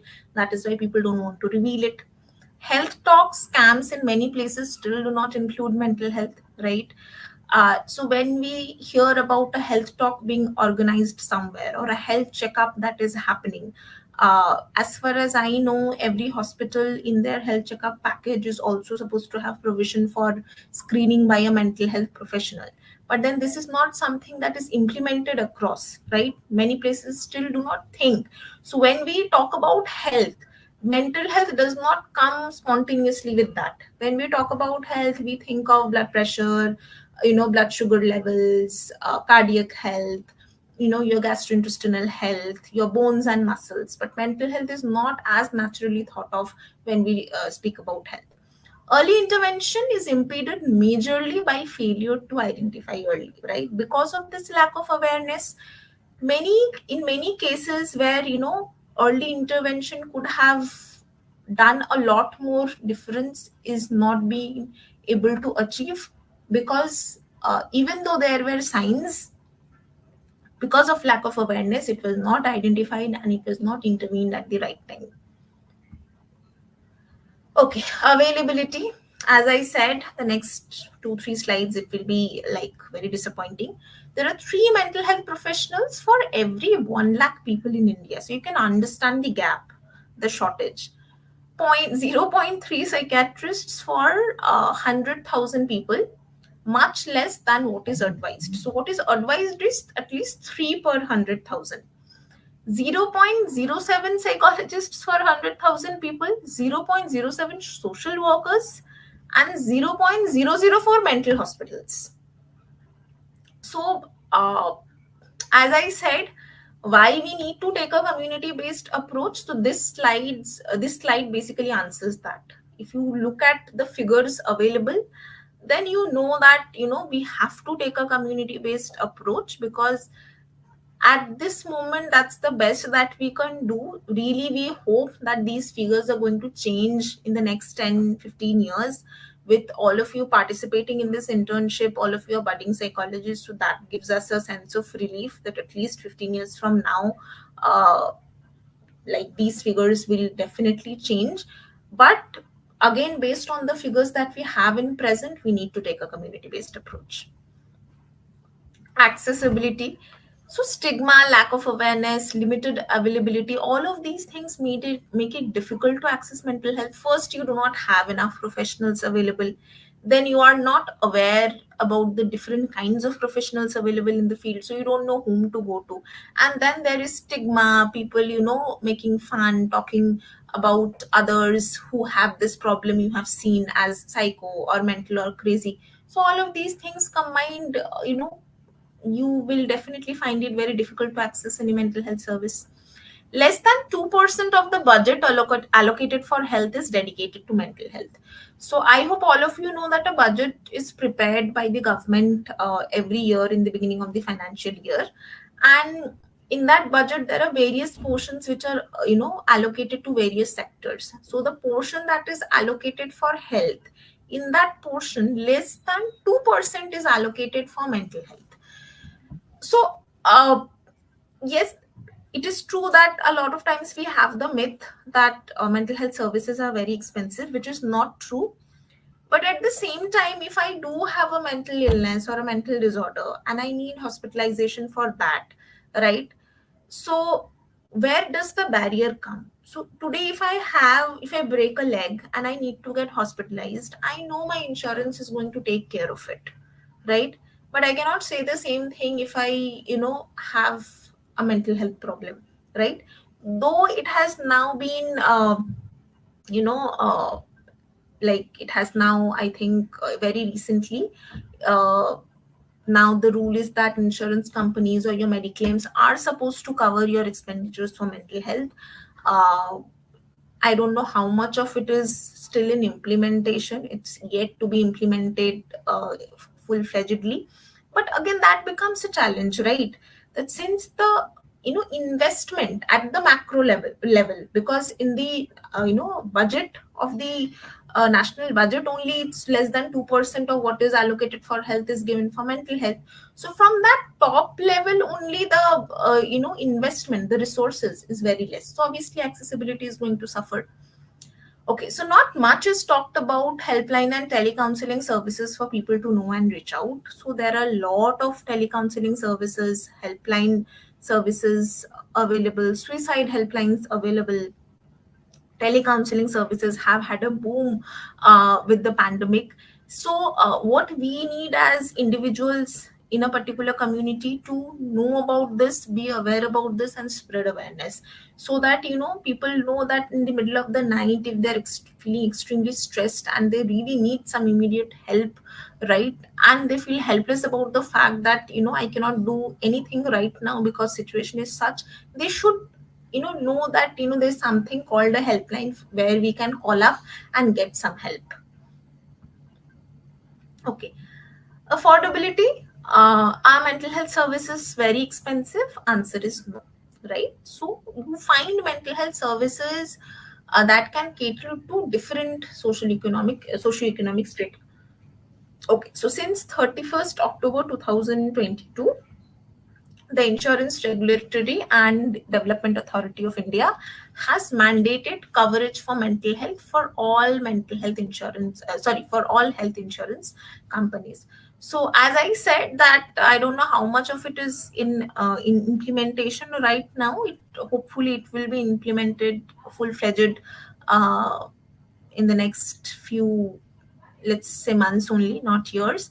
But it's important for you to know about it. So if you are uh, you know starting a mediclaim or something, then you should have this knowledge, and you should talk about it with your mediclaim or insurance company, and like, so that you can take help of this service. Okay, so what can be done? So we spoke about the 5 challenges related to mental health across different communities. So now we will look at what we can do to help with the community mental health, or to help with the mental health of various communities. So now let's explore M's case a little more. While M has been struggling to figure out a way, one of M's classmates sensed something wrong and suggested M, if M was having any problem, to go and speak to the college counselor. M was very hesitant initially. Many concerns stopped M from reaching out. What if the counselor informs my parents? What will my parents think? What if my other classmates start gossiping about me if they see me going? What if the counselor conveys my situation to the faculty? Will they think I am not capable as a student? So you can see, right, that we perceive mental health problems to be caused by a lack of strength, because we are not good enough, we are not capable enough. So exactly that part is reflected in this thought, that if my other faculty gets to know about my situation, they will think that I'm not capable as a student, right? What if, and it never ends. And a lot of times, like Anchal, I think, was speaking about workplace mental health, and she was also mentioning about a lot of important things that you must have heard during the session. So we face this a lot, that working professionals, often they're like, we don't want to reveal our mental health condition to our office, though that should not be the case. Why? Because if people get to know about it, then it can create problems in my promotion, right, or it can create problems in my growth in the company. Now if I break a leg and I am away from work for a month, right, I am bedridden for a month, so do we ever think that can be something that can create hindrance in for my growth in the company? Because that 1 month that I am not at work, also the productivity is suffering, the output is low, right? So only when it is about mental health, why do we feel that if somebody is struggling with anxiety or depression, right, they will not be able to do enough in their work, right? So they will not be a good fit for the further, step of growth in the company because they cannot take the responsibilities, right? You help your employees, uh, you know get help for their mental health. It has been seen that when a company invests, say, one portion for the mental health of employees, the employees can return a productivity 4 times more, right? So that is something documented in research. So these are the kind of problems that we face because of lack of awareness, stigma, and all of those things. Okay, coming back to the case. However, M finally went after much insistence by the classmate and felt better after the session. The counselor also told M that an expert would come next week to take a session on coping with life transitions and effective academic practices. M made up mind to attend the session. The counselor helped M understand that mental health issues are as common and usual as physical health problems and gave M details of a digital platform that takes initiatives for mental health of young people at regular intervals. Now, based on this case, we will again see how the community can play a role in helping with mental health of individuals within that community, right? So M could be helped because of multiple roles played by the community. So the very first is M's classmate helped M overcome stigma and reach out, right? So in your immediate surrounding, that was a help that was given. Educational institutions having a mental health professional took care of accessibility and affordability for them, right? So an educational institution is something that caters to the student community. So now when you have an expert there, an in-house expert in an educational institution, so that helps with the accessibility and affordability of the entire student community. The counselor helped in raising awareness regarding normalization of mental health, right? Institutions arranging sessions, digital platforms conducting programs provide significant support to an entire community at once. And M is one in that community. So when this expert is going to come and talk about a particular issue, this is not only just M's issue, this is an issue with many other students, right?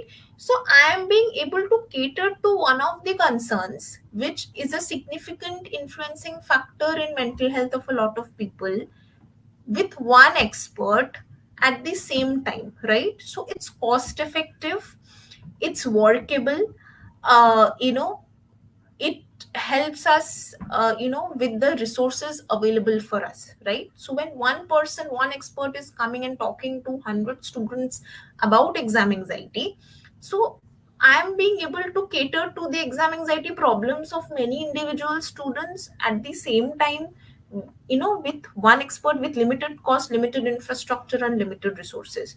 So that is the way, again, in which a community based approach can really help, in catering to mental health of people around, right? Here we try to understand that how a community can again help, in catering to the mental health of people within that community. Okay, so what do we learn? Scope of community based interventions, right? So just like I said, that one expert comes and speaks about mental health, or say exam anxiety, for a group of 100 students. So I'm being able to take care of a community of 100 people at the same time, right? So again, what can be the other community based approaches like this, or interventions which we can do to help with the mental health of people? School and college based programs, workplace initiatives, residential and neighborhood programs, initiatives of healthcare sector, initiatives of digital platforms. We will look into all of this one by one. Okay, so school and college based programs, what can be done? In-house psychologists should be there in all educational institutions, right? In schools, it's a mandate now. You have to have a school counselor, and which actually has brought a significant change, right? I will not be able to quote you the statistics exactly, but from observation, from experience, I can tell you this, that counselor, having a counselor at school, having a psychologist at school, helps a great deal, not just in helping students with mental health. It helps to make parents aware of their mental health. It may helps to make parents more you know open and willingness about the fact that their children may be requiring support for their mental health. So it it just not it's not like just you sit with one student and counsel them and help them, but you are able to create changes at multiple levels, right? Back home with families, with other teachers are being sensitized, they are being made aware of, right? So they also know how they should not be treating somebody who is showing behavioral problems so that the situation worsens for them. So it can create change at multiple levels. So this is probably one of the, what would I say, most significant changes that we see now happening with a lot of positive impact. Identification of common mental health concerns of students and workshops at regular intervals on those, right? So again, with every school, with every college or educational institution, these concerns can be slightly different. Certain concerns will be common across institutions. As I said, exam anxiety, uh, a concern like bullying or ragging could be a unique concern of some of the educational institutions, right? A concern like, what can I say? Uh, Problems with peers again could be an unique concern, but maintaining coherence between a class, a group of students and everything, these are again going to be common concerns across educational institutions. So uh, in schools and colleges, in other educational institutions, what we can do is we can identify these concerns which are common to most people or many people in that institution, and then we can address those issues, right, at regular intervals through workshops. So say if there is a session on exam anxiety once a month, then on bullying another month, then on say risk behavior management, right? So in this way I am being again able to cater to many people all at once. Mental health curriculum training for teachers, it's very important to make teachers aware, right, so that they can identify the warning signs and symptoms, so that they can communicate with the students, they can treat the students in a way which can act like a support system for them. They are sensitized, celebrating important days like World Mental Health Day, Stress Awareness Month. So in schools and colleges, Independence Days, World Health Day, probably these things are being celebrated. It's also important that we include mental health as a part of it, right? So again, in educational institutions, this way we can raise awareness, not just within the institution but outside institution. So when students know about it, they are aware about it, they make other people in the family, in their relatives, also know about it. And as I said, when we talk about health or when we think about health, mental health does not come very spontaneously or naturally. What comes very spontaneously is, heart, lungs, all of those things, gastrointestinal organs, those things come very naturally. So when we take initiatives like this, we will be able to, make mental health a part of our lives, something that comes very spontaneously to us and something that is normalized to a great extent. In school, sessions with parents once in a while to raise awareness and sensitize them is also recommended. So again, this can be, some schools definitely do it, right, with a school counselor nowadays there in every school. And this is actually a great initiative because, as I said, that you just not work with the students but work with other people, that has an influence on the students, right? So for a student, their micro environment is their school, their peers, as well as their family, right, to certain extent their extended families or their relatives. So when we do sessions with them, when we speak to them, we raise awareness in them, we are again ultimately helping the community of students. mental health wing led by students as a bridge between students and the counselor or any other source of help can enhance accessibility.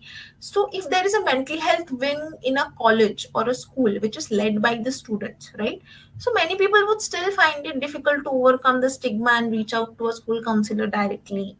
And in a school or in a college, even we know it's a psychologist or it's a counselor, but still there can be sometimes that we look at the person like a teacher, and we may have hesitation about going, because I don't know like what's your experience has been, but sometimes we have seen that in a school, the same person who is working as the school counselor is also teaching psychology, right?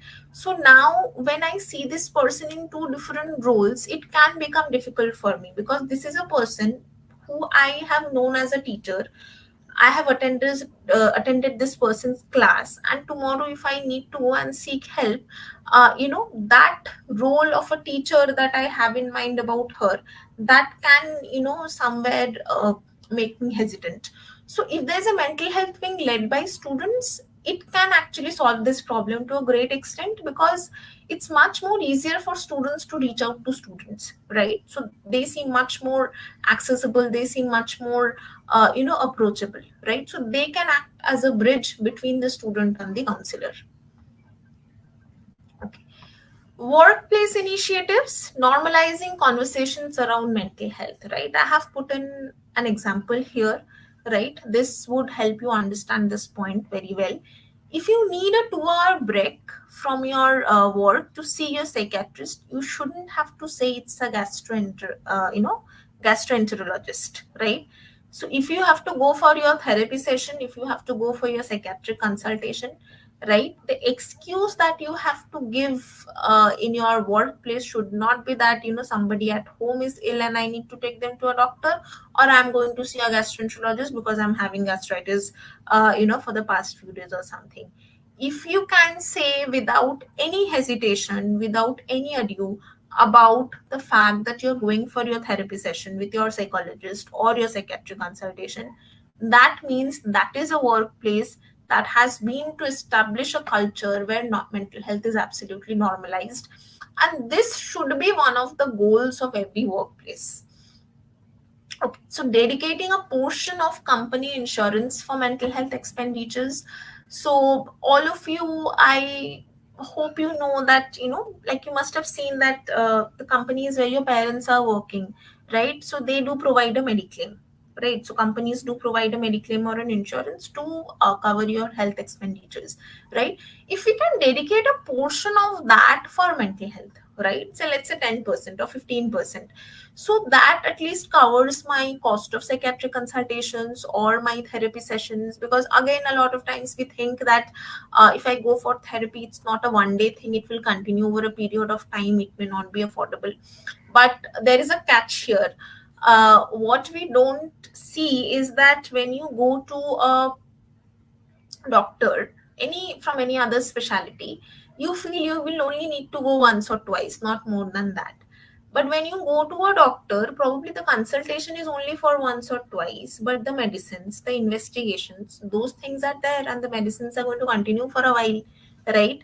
So that is one cost that we overlook, right? So when you go to your psychologist, maybe you need to go once in every 2 weeks, right? But then you don't have to take, like, you don't have to spend on your medicines every day, or you don't have to go through investigations, right? Yes, it may happen that sometimes you do need, or a lot of times you do need the support of a psychiatrist and a psychologist together, right? But the way we look at it is that with a mental health professional, it's like once you start, it is going to go on for so long, right? But with other professionals, maybe physically visiting them, or consulting them, the number of times or the frequency could be limited, but the treatment there also has other costs which we don't tend to see, right? Now coming back to this portion, obviously, if my company is dedicating a portion of the mediclaim for my mental health expenditure, and that covers my cost of therapy, or that covers the cost of medicines that I need to have, or my psychiatric consultations, that is a big help for me, right? Because like till date, people think that sometimes, I wouldn't say all of us, but some people still unfortunately think that investing for your mental health is a luxury, right? It's not a necessity. As I said, that normalization has still not happened. So that can, make you hesitate about whether you would want to spend on it or not. So if that is being taken care of by my company, then that can actually make me more willing to take the first step and go to someone for help. Once I take help, I understand that this is something that is really making a difference in the quality of my life, and then that hesitation goes away. And this is something that we practically have observed in a lot of people, that the first step that they took, there was a lot of hesitation about that they are making a making an investment which is not worth it. But once they do it, right, they understand how it makes a difference. Then uh, they understand the need for it, and they understand that it is absolutely something that should be a necessity.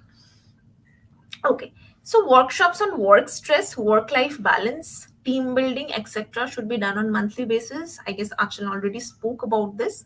Inputs from a psychologist regarding company policies, right? So as I said that, I think while Achal's session was going on, some of you were asking, right, that do industrial organizational psychologists and HR, is it the same thing, right? So, and Ashal told you that they're a part of the HR team, right? So again, HR department in a hospital, sorry, in any workplace again has a lot of other things to do. But why do we also need a psychologist there, right?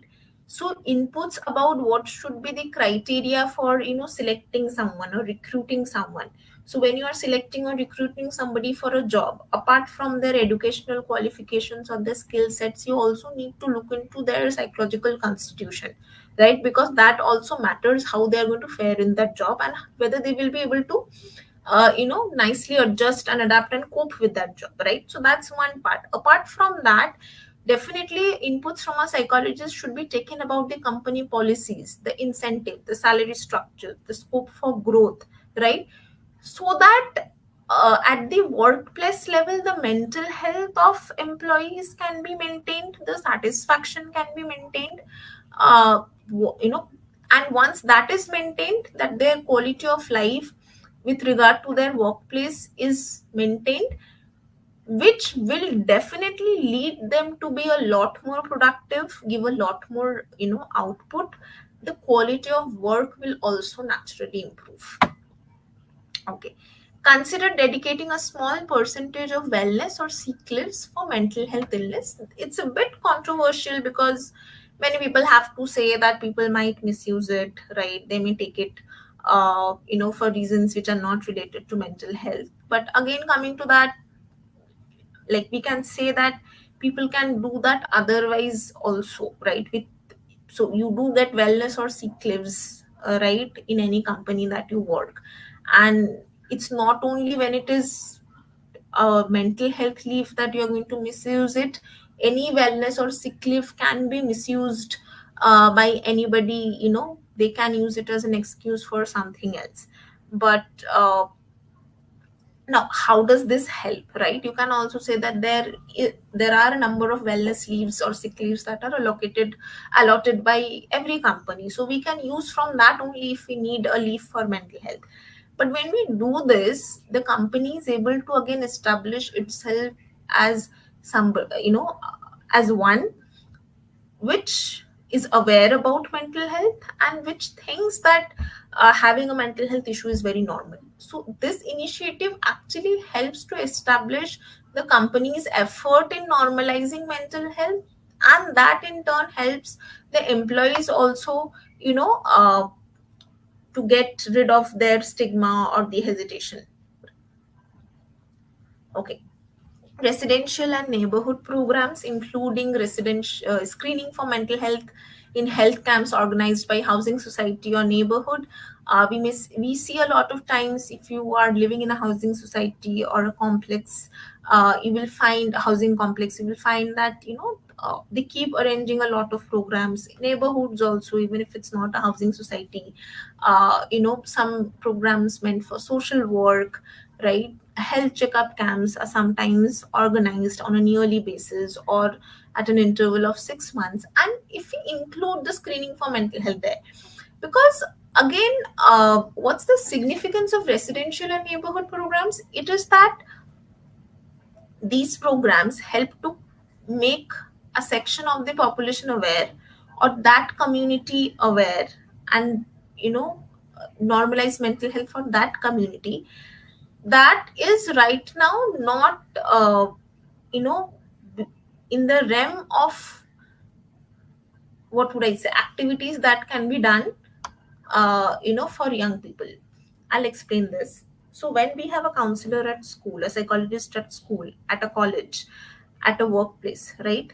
That helps to make mental health normalized, make people aware about it for people of certain age groups, right? Young people, the working population, the working community. When you do it in a neighborhood, when you do it in a housing society, you can cater to the aged also, right? People who are now retired, right? Above 60, above 70, right? So when they were a part of the workforce, when they were a part of the student community, again, mental health was not really talked about so much. It's now that we have started talking about. And obviously schools, workplaces, colleges become very good mediums from where we can take these initiatives. Then how do we cater to that part of the population which is beyond the reach of these institutions, or beyond the reach of these premises? So residential and neighborhood programs is a very good solution for that, right? And a direct conversation with a mental health professional can actually make a lot of difference. So when there is a health checkup camp going on in a neighborhood, and a mental health professional is available there to screen people, so all those people who are not at all aware about it, who have had no exposure related to mental health and its various services while they were young, while they were in the workforce, once they communicate with a mental health professional directly, they can understand it a lot better, because again, hearing it from an expert makes a lot of difference, right? So their grandchildren, or their children may be coming home and telling them about things happening in their school related to mental health, or in their workplace related to mental health. And that might seem sometimes very unrelatable to them, because they absolutely have had no exposure or no experience of it. So even though their children or grandchildren might try to explain them, but the understanding will be much better when they actually are a part of something like this happening. So this way, including mental health in these residences or neighborhoods can actually make a lot of difference for that community. Okay. Initiatives of healthcare sector, what the healthcare can do, sector can do. All healthcare workers should be sensitized to identify psychological distress in patients, right? So whether it's nurses, support staff, customer people in the customer care service, right? um, I'll give you an example. If somebody is having a cardiac arrest or a heart attack, right? Even if you're not a doctor, you will still understand that it's something urgent, right? Even if you have no background in medical, you will still understand. But when it is about mental health, it can be impossible for many people to not understand it. So at least in the healthcare sector, everybody, even if they are a non-medical employee of that sector, should be sensitized about identifying this. Because as I said, even a customer care person, uh, say a housekeeping person, will be able to understand urgency when it is about physical health, even though they have no medical training. But when it comes to mental health, they may not be able to, so they should be sensitized. All healthcare workers should be sensitized in dealing empathetically and unprejudiced with mental health patients. So again, taking that same example, as I said, that when somebody is having a cardiac arrest, doesn't matter whether you are from a medical background or not, you do understand the urgency, and you are also that prompt in taking action to cater to that urgency, right? So when it comes to mental health, you have to be sensitized about identifying the psychological distress in patients, and also sensitized about how to take action when you can identify it, right? So how to deal with these patients, how to talk to them, how to treat them, so that again you as a community, as a part of a community, can provide them with a little bit of support which can make them feel better, right? Because people always do remember how they are made to feel, right? So it may happen sometimes, somebody who has come to a hospital for, say, a particular service, because of a mental health illness, they may find it very difficult to wait patiently till the time they are required to wait, right? So how do you handle such a patient, right? Because you may get irritated with that patient, but that is only going to make the patient's condition even worse, right? So if you can talk to that patient, give a careful ear to that patient, listen to the concerns, be empathetic to them, assure them that yes, the doctor will see you in some time, yes, your turn is about to come, that can really help them. So as a community, as a part of a community, you're making a lot of difference in their experience, right? Hospitals and other healthcare units can take initiatives to raise awareness on mental health among its patients and visitors, right? So even if a hospital does not have very established mental health services, still it should be, one of the, what do I say, one of the goals, or let's say one of the areas that they should look into, right? Because again, hospitals, any kind of healthcare unit, is one place which receive people from all different kinds of community, right? So this healthcare sector, or any healthcare institution taking this initiative to raise awareness about mental health, can actually reach out to many communities and at once and make them aware about it. Health checkup packages of all healthcare units should have provision for screening and consultation for mental health, right? It may happen that the person who is going through the annual health checkup, right, or the preventive health checkup, and when they're screened for mental health, they are found to be completely fine. But at least in their health checkup package, when there's a screening for mental health, they know, right, that there's something like this that happens. They know when they fill out the questionnaires that okay, so these are probably the signs, and when these signs become acute or intense, then that becomes a cause for concern. So you're able to at least educate the community about how to identify any problem if they are going through it, or if others are going through it. Incorporating latest developments in mental health should be a common goal of service in health sector, right? So now we have a lot of developments in the field. So just like I said, that again, in a hospital where there is a mental health department, only a psychiatrist and a psychologist is not enough, right? If this hospital can also provide a special educator, a speech therapist, an occupational therapist, so that really helps, right? So you are getting every service related to mental health under one roof. So that really makes it much easier for the patients. And also the healthcare sector, again, when you have these departments, you are able to make people aware, right? So a hospital which has an occupational therapist, has a special educator, when somebody comes to this hospital, to a psychiatrist with a patient who, with a client who is probably on the spectrum of autism, so from this hospital, from this healthcare unit, they are able to know about these professionals, right? That these are the professionals that exist and they can really help with this. 5 minutes break. We are almost at the end. Do we really need to take a break? Okay, let's do something. Let me take a 2 minute break, and I'll meanwhile go through the questions a little. Okay, I had said that no questions while I'm presenting. Please put your questions after that. So in this 2 minutes break, you can put some questions. I will see an answer.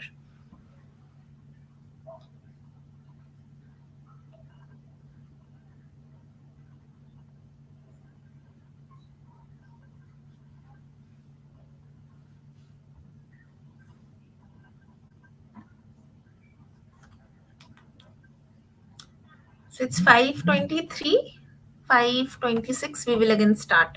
Okay, little bit is left.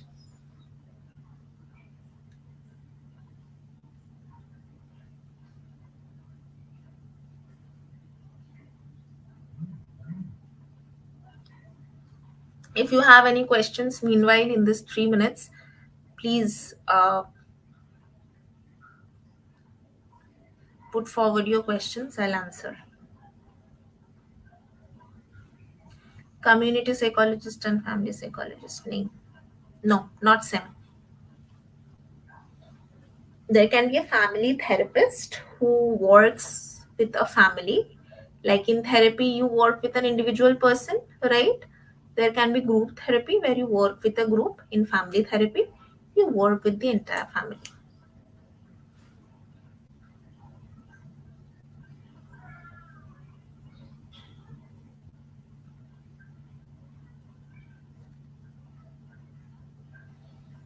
Okay. Ma'am, I meant.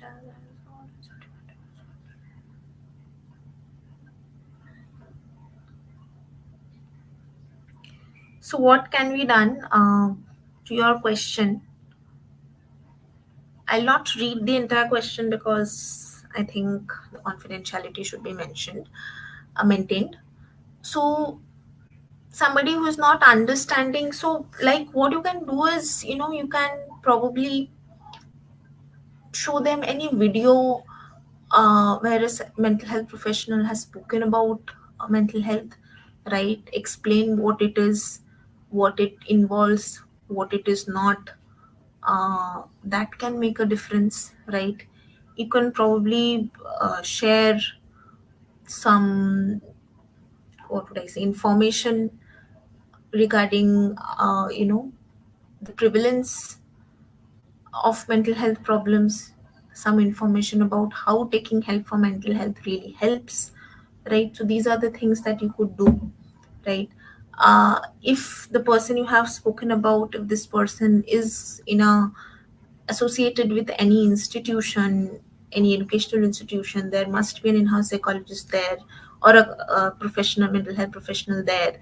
So you can ask your cousin to speak to that professional there, and that professional can, in turn speak to the family member to make them aware and understand about it.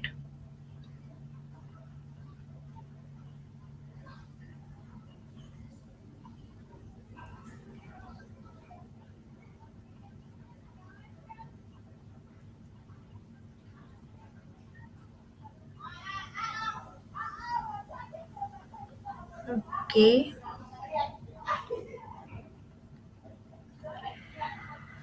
Okay, so it's 20, no, it's 26.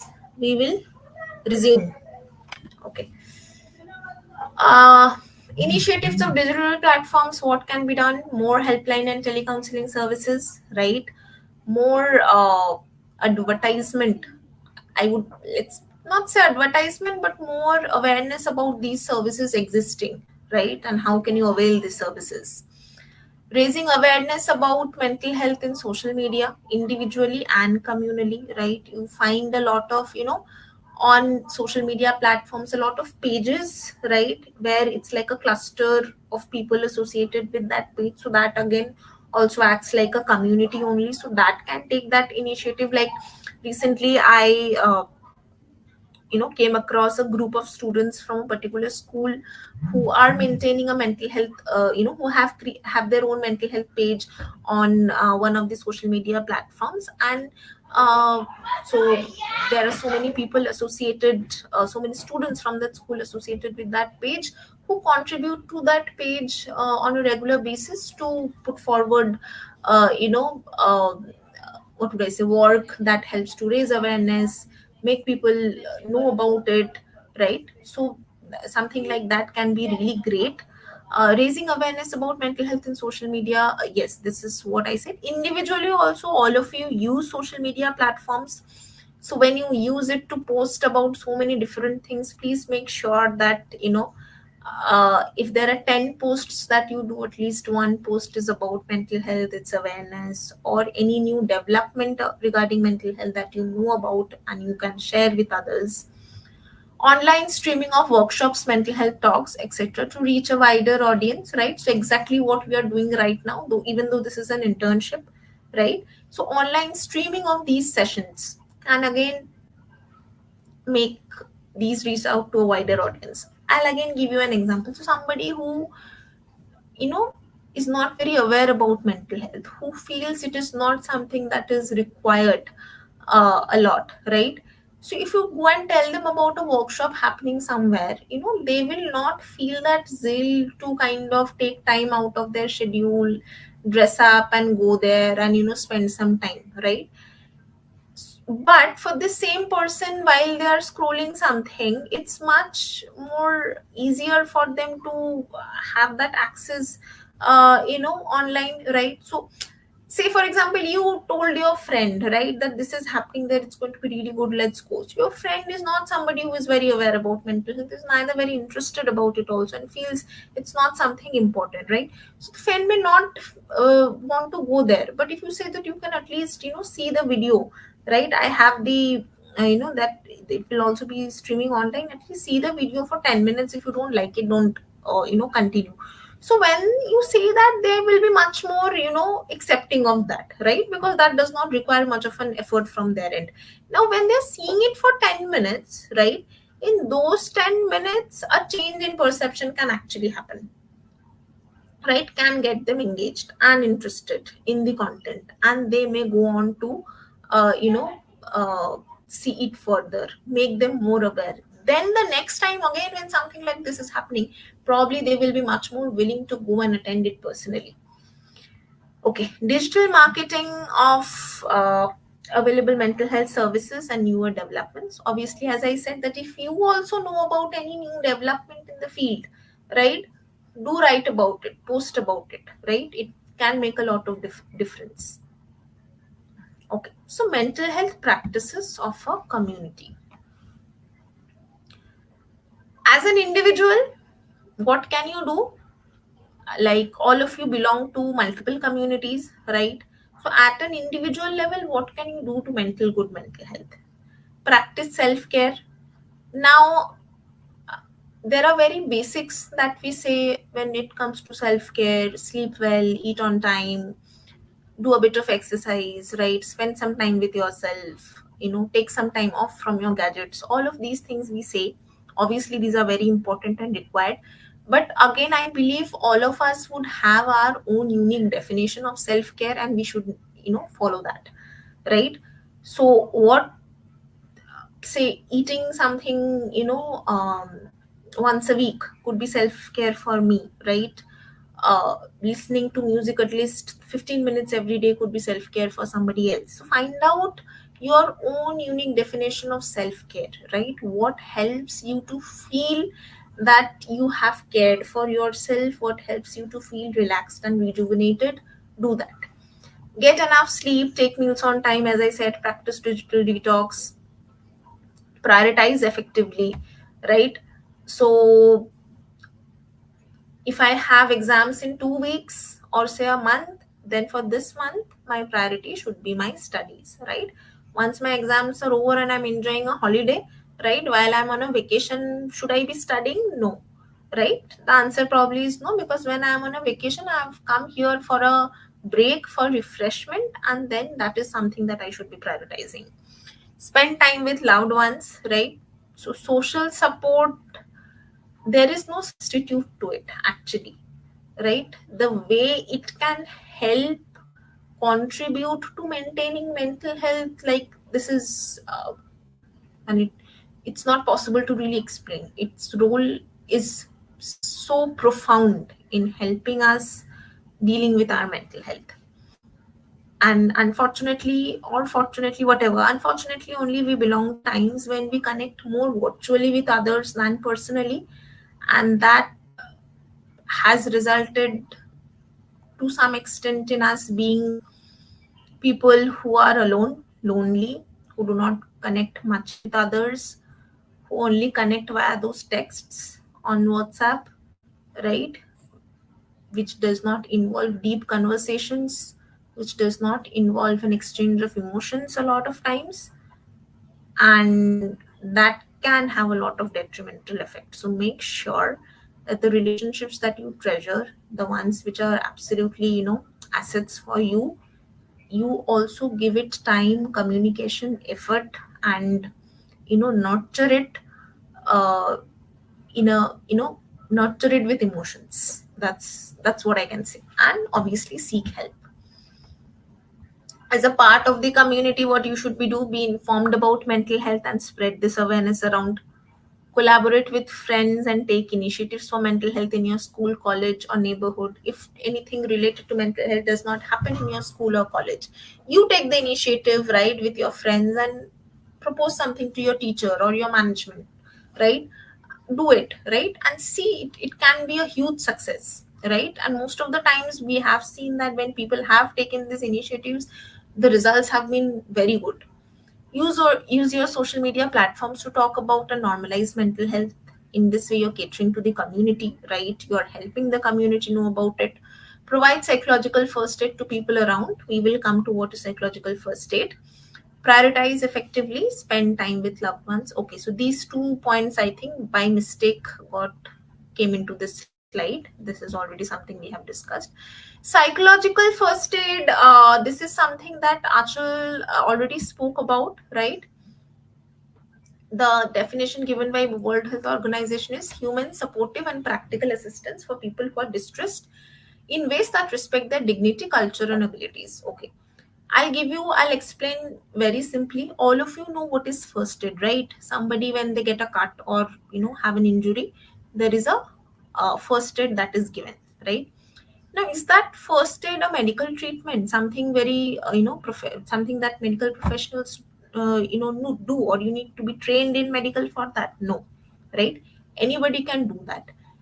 Is it a substitute for medical treatment? No, it is a very basic preliminary management or intervention that you do to handle the situation, right, before you can take this person to a doctor for proper treatment, right? So similarly, psychological first aid is that very basic preliminary support intervention that we can provide to anybody, for which we do not require any training, but which is again not a substitute for proper counseling or therapy by a mental health professional. We need to understand that, right? It is just helping someone so that the situation is kind of managed and coped with before the person can reach out and seek further help. Okay, so 3 different steps of psychological first aid: look, listen, and link. Look is identifying a person in psychological distress. I will give an example. I i think some of you would relate to it, that sometimes if it so happens we hear a very unfortunate news about somebody uh, expiring because of suicide, the first reaction that we have is a shock. And that shock comes from the fact that we saw this person just 2 days before he or she was completely fine, or I spoke to this person last day also and it seemed absolutely normal, right? And then we think that what happened in this very short span of time, that something uh, you know s- something like this happened. Now, most of the time suicide is not something that results out of an act of impulsiveness, right? Most of the times it is something that culminates over a period of time. And in most of the cases, most of the times, there are certain signs which which we say cry for help, can be seen in a person. It's just that we don't know how to identify it. Those can be very subtle. Those can be something that maybe overlooked, right? Sometimes I think Achal was speaking about this, that you should also take that responsibility. If I feel something is wrong with the other person, like, it's not my job, right? It's not my concern. Why should I bother about it? So that's the attitude, that's the mindset that we really need to work on, right? If we know what are the warning signs, if we know what are those things to look out for, or what are those things when we see it in somebody, we should be cautious, we should be careful. then probably we can save a lot of lives. We can help a lot of people struggling with their mental health from reaching to the point of a mental illness or a mental disorder. So there comes the part of identification. Listening is reach out, try to understand their concern and empathize. As I said, it's more about empathetic listening, empathizing with their condition, right? Reaching out to them to let them know that you are there as a support for them, right? It is not a substitute for professional, a proper treatment. Link, connect them to the right sources of help. As we do this session, right, as you do all these the internship and other online sessions or say workshops, whatever, in your school and somewhere, and when you are aware, right, when you know who are the different professionals in this field, what are the different roles of different professionals, you can help them connect with the right sources. Okay. Psychological first aid can be provided by anyone. The community needs to be sensitized about how to identify if somebody is in distress and how to provide that basic immediate support, right? So when you feel that somebody is struggling, obviously you don't tell them that, see, this is nothing. I have had much bigger challenges in life than this, right? You may say this with the intention that the other person will feel better that and feel that their problem is manageable. But the other person only ends up feeling even worse because they feel that their suffering or their situation has been invalidated, and probably everybody else can handle things in life and they are the only ones who are not being able to or who are failing to do so. Because again, if you go back to what we discussed in the beginning, mental health problems are often considered or perceived to be because of lack of certain abilities or strengths. So these two, then immediately that the person may associate it with that, right? So while we need to work on that awareness area so that people know that it's not a choice and anybody anytime can have any mental health problem, at the same time we also need to know how to provide psychological first aid, how not to make another person feel worse regarding their situation by what we say, but to make them feel better and assured. Okay, so the do's and don'ts of psychological first aid. Ask if the person, if they are comfortable talking to you. uh, if you look at the definition of psychological first aid, respecting their dignity, confidential, culture, all of those things are there. So you cannot force somebody. If somebody is not willing to talk about it, then you have to respect that. Or if somebody is not willing to open up, right, you can tell them that it's fine. You know, anytime you need any help or anytime you feel you need to reach out, I'm there, right? So that way also you are helping. So a lot of times people say that how do I help if somebody does not want to speak only, right? And you're saying that please don't insist, don't force, but then how do I help? So the way you can help is letting them know that they are not alone in this, letting them know there is somebody who they can reach out to whenever they need, right? So that in itself makes a lot of difference. Okay, listen to the person with attention, respect their boundaries, as I said, acknowledge their thoughts on seeking help, right? Understand how they feel about seeking help. If they're not okay with it, you don't force them from the very beginning, you try to raise their awareness initially. Reassure your availability for assistance. This is just what I said, that reassure them that whenever they need you, you are there. Don't force them to open up, jump to finding a solution for them, right? Lot of times all that people need is a person who is going to listen to them with attention. They really don't need anybody to fix things for them, right? We sometimes, because of our anxiety, we feel that when somebody is telling me about their problem, I really need to do something to solve this problem. But it's not about that. A lot of times the purpose for talking about my problems or my struggle is not that. I just want to vent out. I just want to feel that there's somebody who is going to listen to me. Do not force them to seek help if they're unwilling at the moment. tell don't tell them people have greater challenges. I exactly cannot see this portion. I think this is what I have written. Okay. Okay, so we are at the end. So this was already shown in the previous session only. These are the social media handles of Otis. If you look on to these handles, you will find that we, as a community, so of mental health professionals associated with Fortis. We also do a lot of things to raise awareness, right? So do check out these pages. That helps you to become more aware, that raises your own awareness, your own knowledge about it. And also you can follow these footsteps, and make sure that your presence on social media is also for a greater purpose. Okay. mm, so you can stay connected with us on these platforms. Assignment will be shared, don't worry. So this is the, I have spoken about helpline in my presentation, right? So one of the helpline, so all of you should have at least 2-3 helpline numbers in your contact list, right? And one is something that is provided by Fortis 24/7, and it's available in 14 languages if I'm not wrong.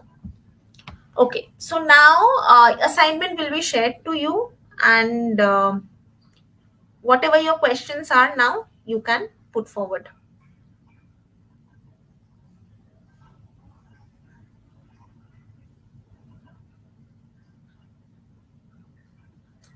Ma'am, it is seen that everyone requires mental help. Do you agree? Okay. I'll tell you something. Great session. Thank you. All of us need to take care of, our heart, our stomach, make sure that we don't eat too much of junk food, eat food with a lot of cholesterol, make sure that we exercise a bit, right? All of us need to make sure that we are not glued to our screens so much that it affects our eyes. So this applies for all of us, right? So that means all of us need to do something to maintain our health, right? All of us would need some help to keep good health. So the same applies for mental health also. Is the helpline completely free? Yes.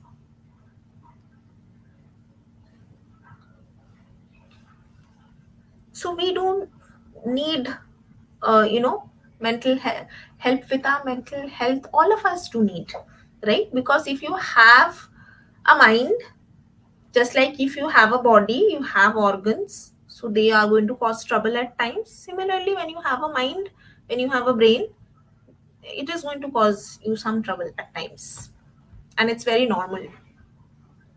Any other questions? The assignment link has been shared already, please check.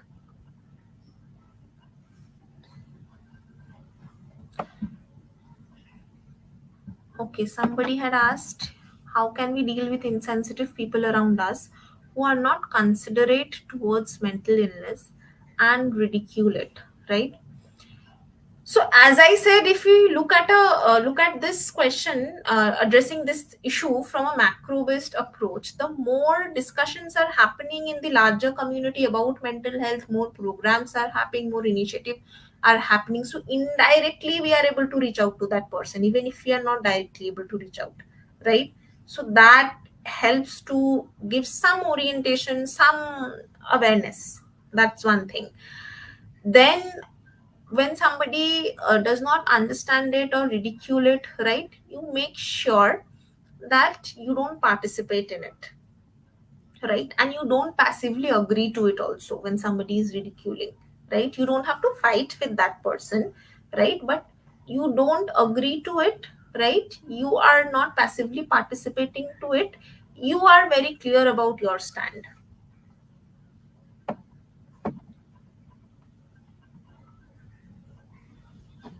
Any other questions? Did I miss out? Someone who has severe mental health issue but are not willing to seek help, what should we do in that case? What I'll only say is try again and again, right? Not, it's not like you insist that same person 50 times in 5 minutes, no. But again and again try at different intervals, right? Share stories with them of many people who have benefited from it. Ma'am, if in the psych field and want to earn sufficient money, how should I go about it?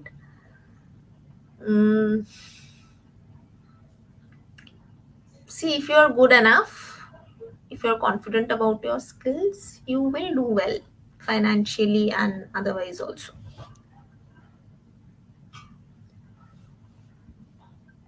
Okay. So I'll wait for one more minute. If there are no further questions, then we can wrap up, I think.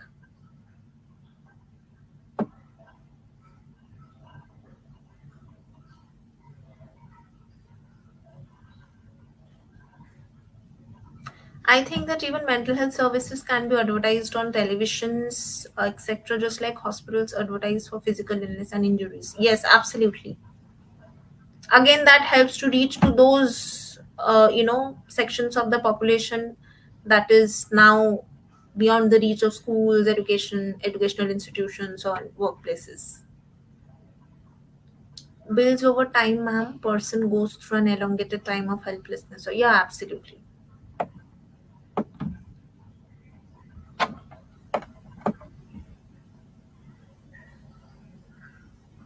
There are no questions in this assignment. No, no, not possible. No, no, there will be must be questions. I have given 5 questions. Achal must have given 5 or 4. What if he does not feel the need of sessions anymore for a particular client, as that person is recovered according to us, but client want more sessions? What to do? Okay, so you try to understand what's their purpose for wanting more sessions. If you hint, if you sense a hint of dependency, then obviously you don't encourage it, right? You tell them that you feel they can, you know now manage on their own. You tell them to try, you know working on things independently. If they're not able to, then they can come back, right? Help them understand that working independently will build on their confidence, and you are confident that they can do it independently. Communism, casteism formed over the years, be reformed by some sort of a social therapy. How to help these people with changing their mentality? This is again something which, for which you have to, like Saloni, the question that you have asked to work on this caste system and whatever, there's no simple answer to this. So it will require us to work on it, address on it at multiple levels. Education, right, at the government level, at other levels, with our rules and policies, a lot of things we have to take care.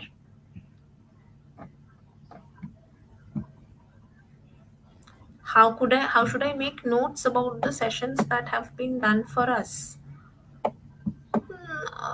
Again, very difficult to answer. It's like, everybody have our own unique ways of preparing notes.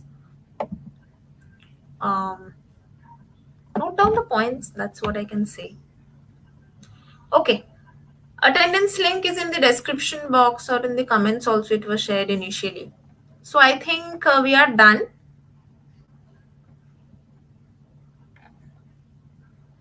How to make notes? Not possible to remember everything in 3 hours. Just note down the points. No, that's it. Okay. So, yeah. No, I don't think it will be shared. PDFs will not be shared. So that's it for today.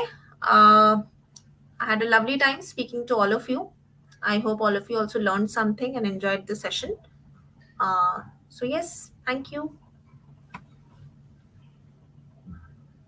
You are mute. Yes, sorry about that. Thank you so much, Devoshila. We had a lovely session. We had a lot of learning from both of you. So I would like to thank Devoshila and Achal. Thank you so much.